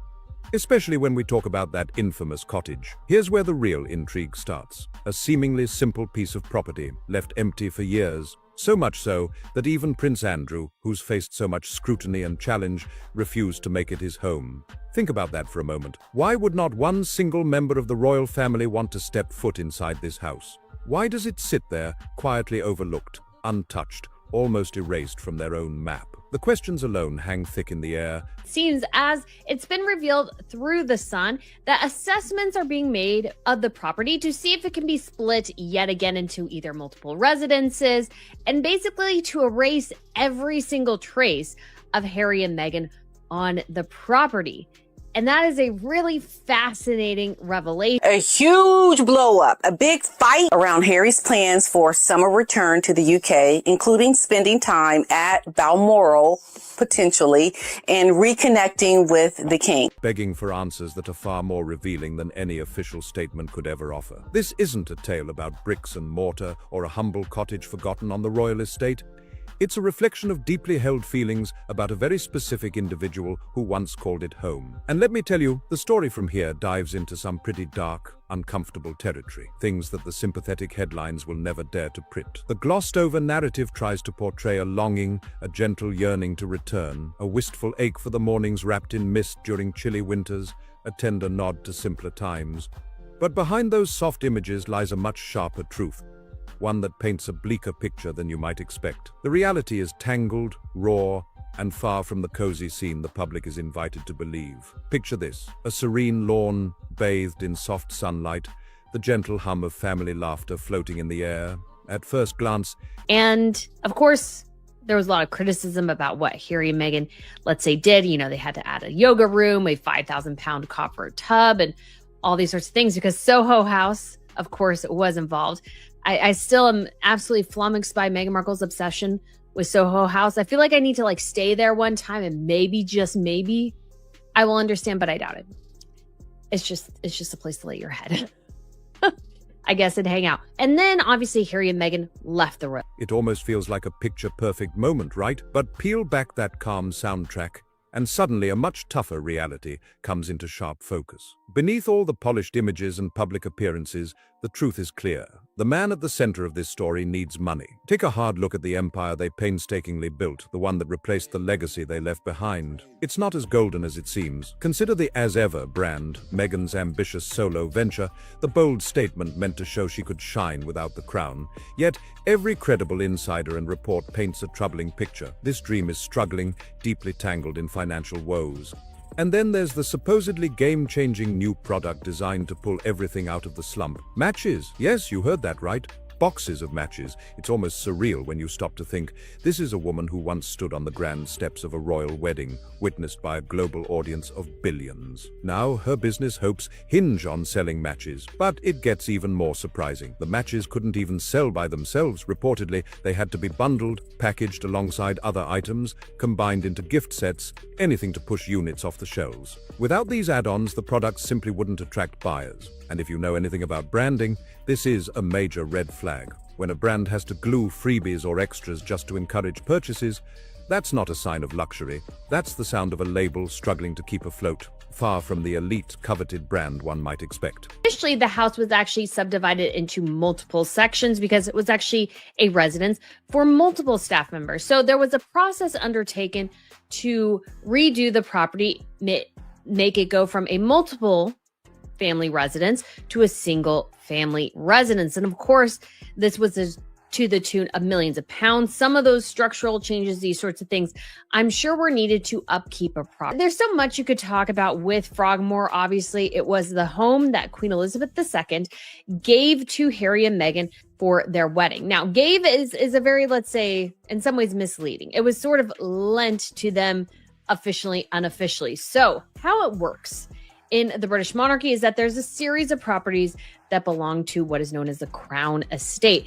And the monarch, whoever that happens to be, can give some of those residences to members of the royal family, royal staffers, as a, let's say, a thank you for their long period of service and these sorts of things. And of course, Frogmore Cottage fell under that umbrella. This is what you call a true fire sale. Meghan Markle is betting big on signature candles inspired by her own life, her identity, her marriage, her children, as if the general public is just waiting to snap them up. But here's where it gets even more unexpected. She's also offering individual branches as separate items. Imagine buying a single sprig or branch to go with your candle purchase. It's a quirky move, almost like selling tiny collectibles alongside the main event.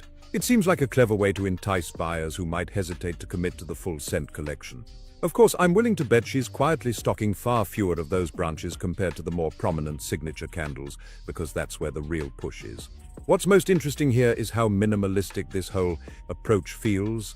This isn't some lavish, multi-scented fragrance line with layers of complexity. No, it's a bare-bones concept. Meghan is treating something as simple and inexpensive as matches, which usually cost just a few cents, like the ultimate showpiece. Seriously, matches normally go unnoticed, tossed in a drawer, or ignored completely. No more. The Sun does a really great job of their headlines. Like, it's masterclass. The Brits do just a fantastic job. Page 6 in the United States does fairly well. It says, final traces of Harry and Meghan to be wiped from Frogmore Cottage as £2.4 million revamp is reversed 3 years after eviction. So I honestly will say as well, it doesn't look all that great for the royal. Yes, oh yes. Guys, believe it or not, it took me forever to click this thing to get this to work earlier. But we have matches. And to be fair, Meghan Markle is following something I had previously suggested, which is that, in order to sell stubborn inventory that's not selling, sometimes it's a fairly good idea to offer something free with it. And I believe that's what's happening here. I'm pretty sure the matches are free with the candles. And that's not a bad idea. I'm not criticizing it. But what's interesting to consider as well is I think this reflects how poorly the brand But here they're being turned into bold, look-at-me merchandise. It's like trying to take a humble fire starter and make it the star of the whole collection. Refreshing the page, I caught myself thinking about those two little words, the freedom flight.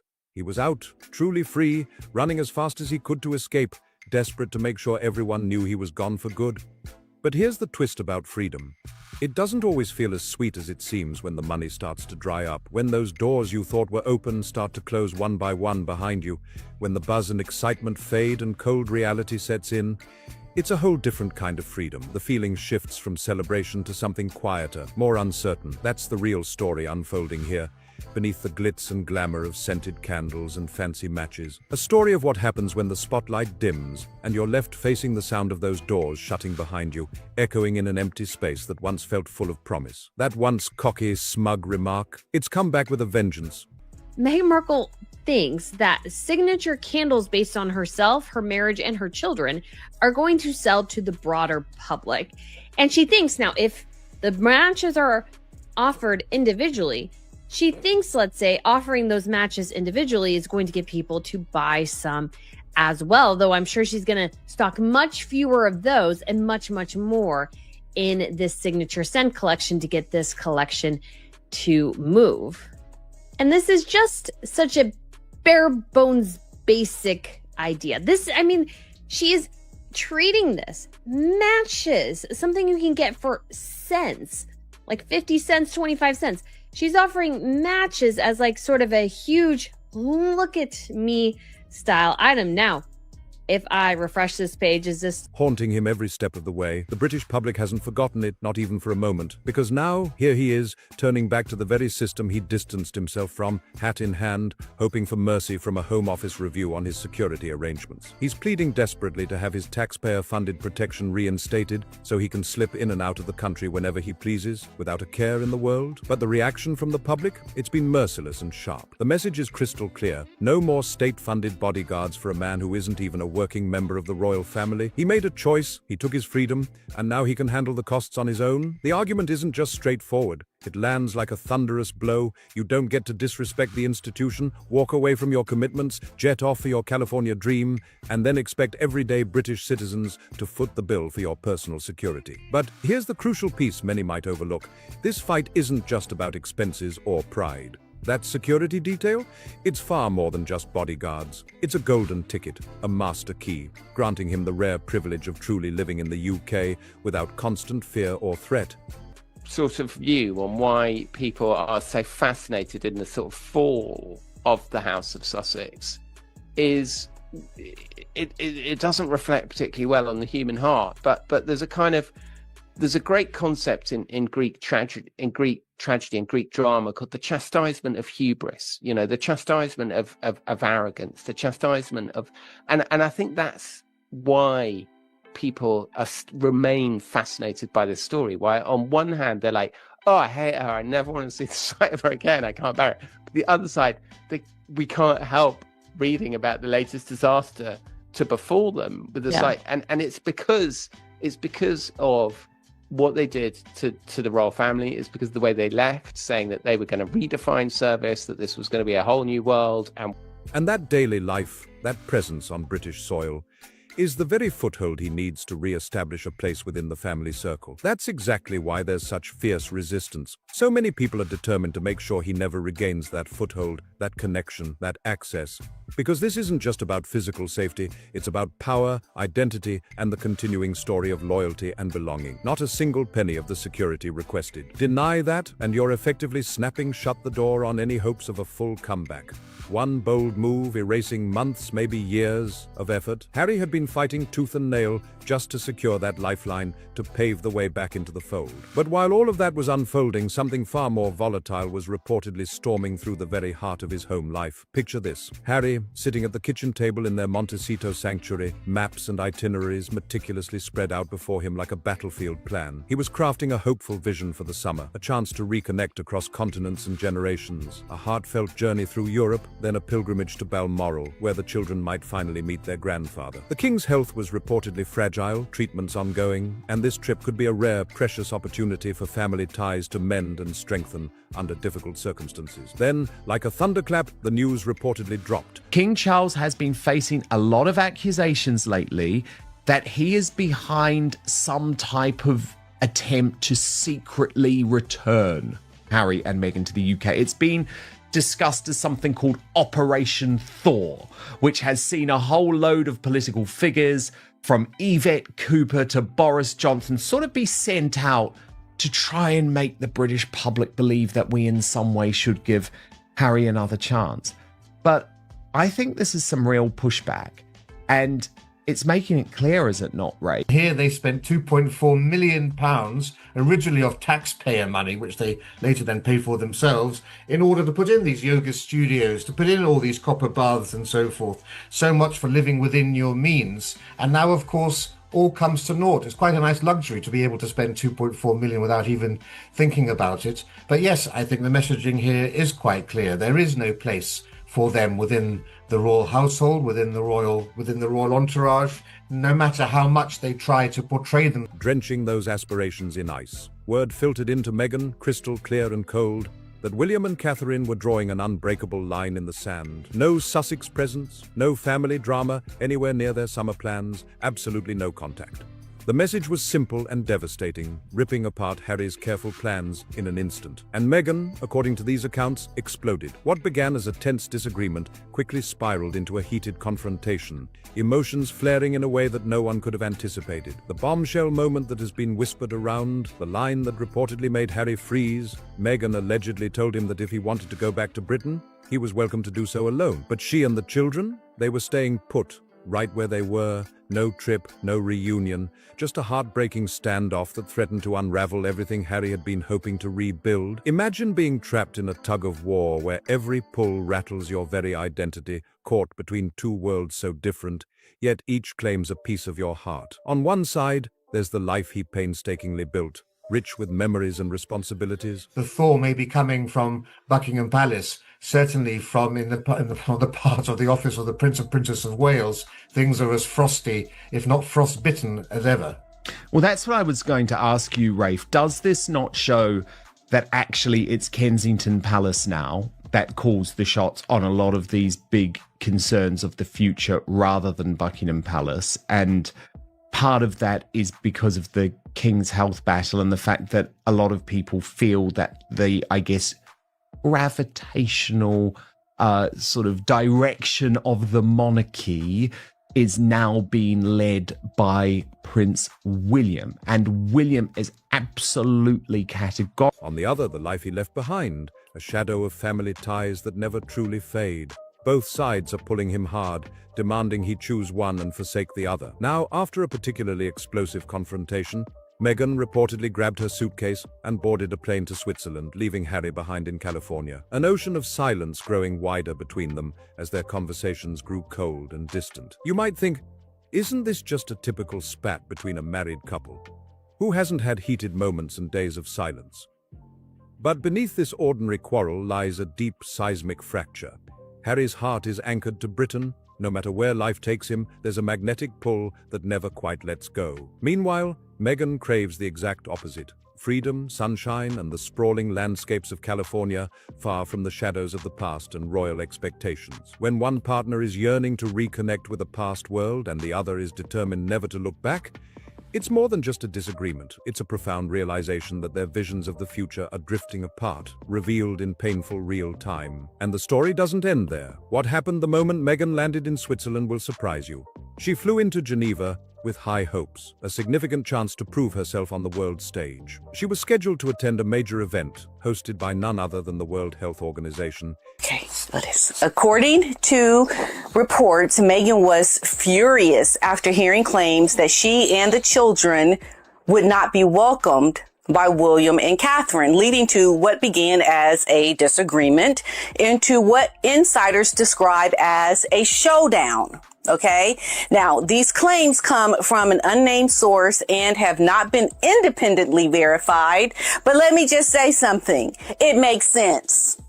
It makes sense. And also, the story that I did around Meghan and trying to connect with her arch nemesis to find favor with Queen Camilla makes a lot of sense, because she's not going to want to go if she can't have an ally. If she can't build some kind of connection to someone in... Seen by many as a prestigious platform to boost her credibility and demonstrate a commitment to global causes. But the challenges awaiting her there would test her resolve in ways she never expected. Imagine the scene, a speech meant to resonate with solemnity and gravitas, designed to paint her as a figure of serious global importance, standing tall alongside the world's leading health officials. Captured forever in a stately photograph that radiates power and purpose. The image promised influence, stature, and authority, but the reality she stepped into was shockingly different. Instead of a buzzing hall packed with eager listeners and flashing cameras, she found herself facing an empty, hollow room.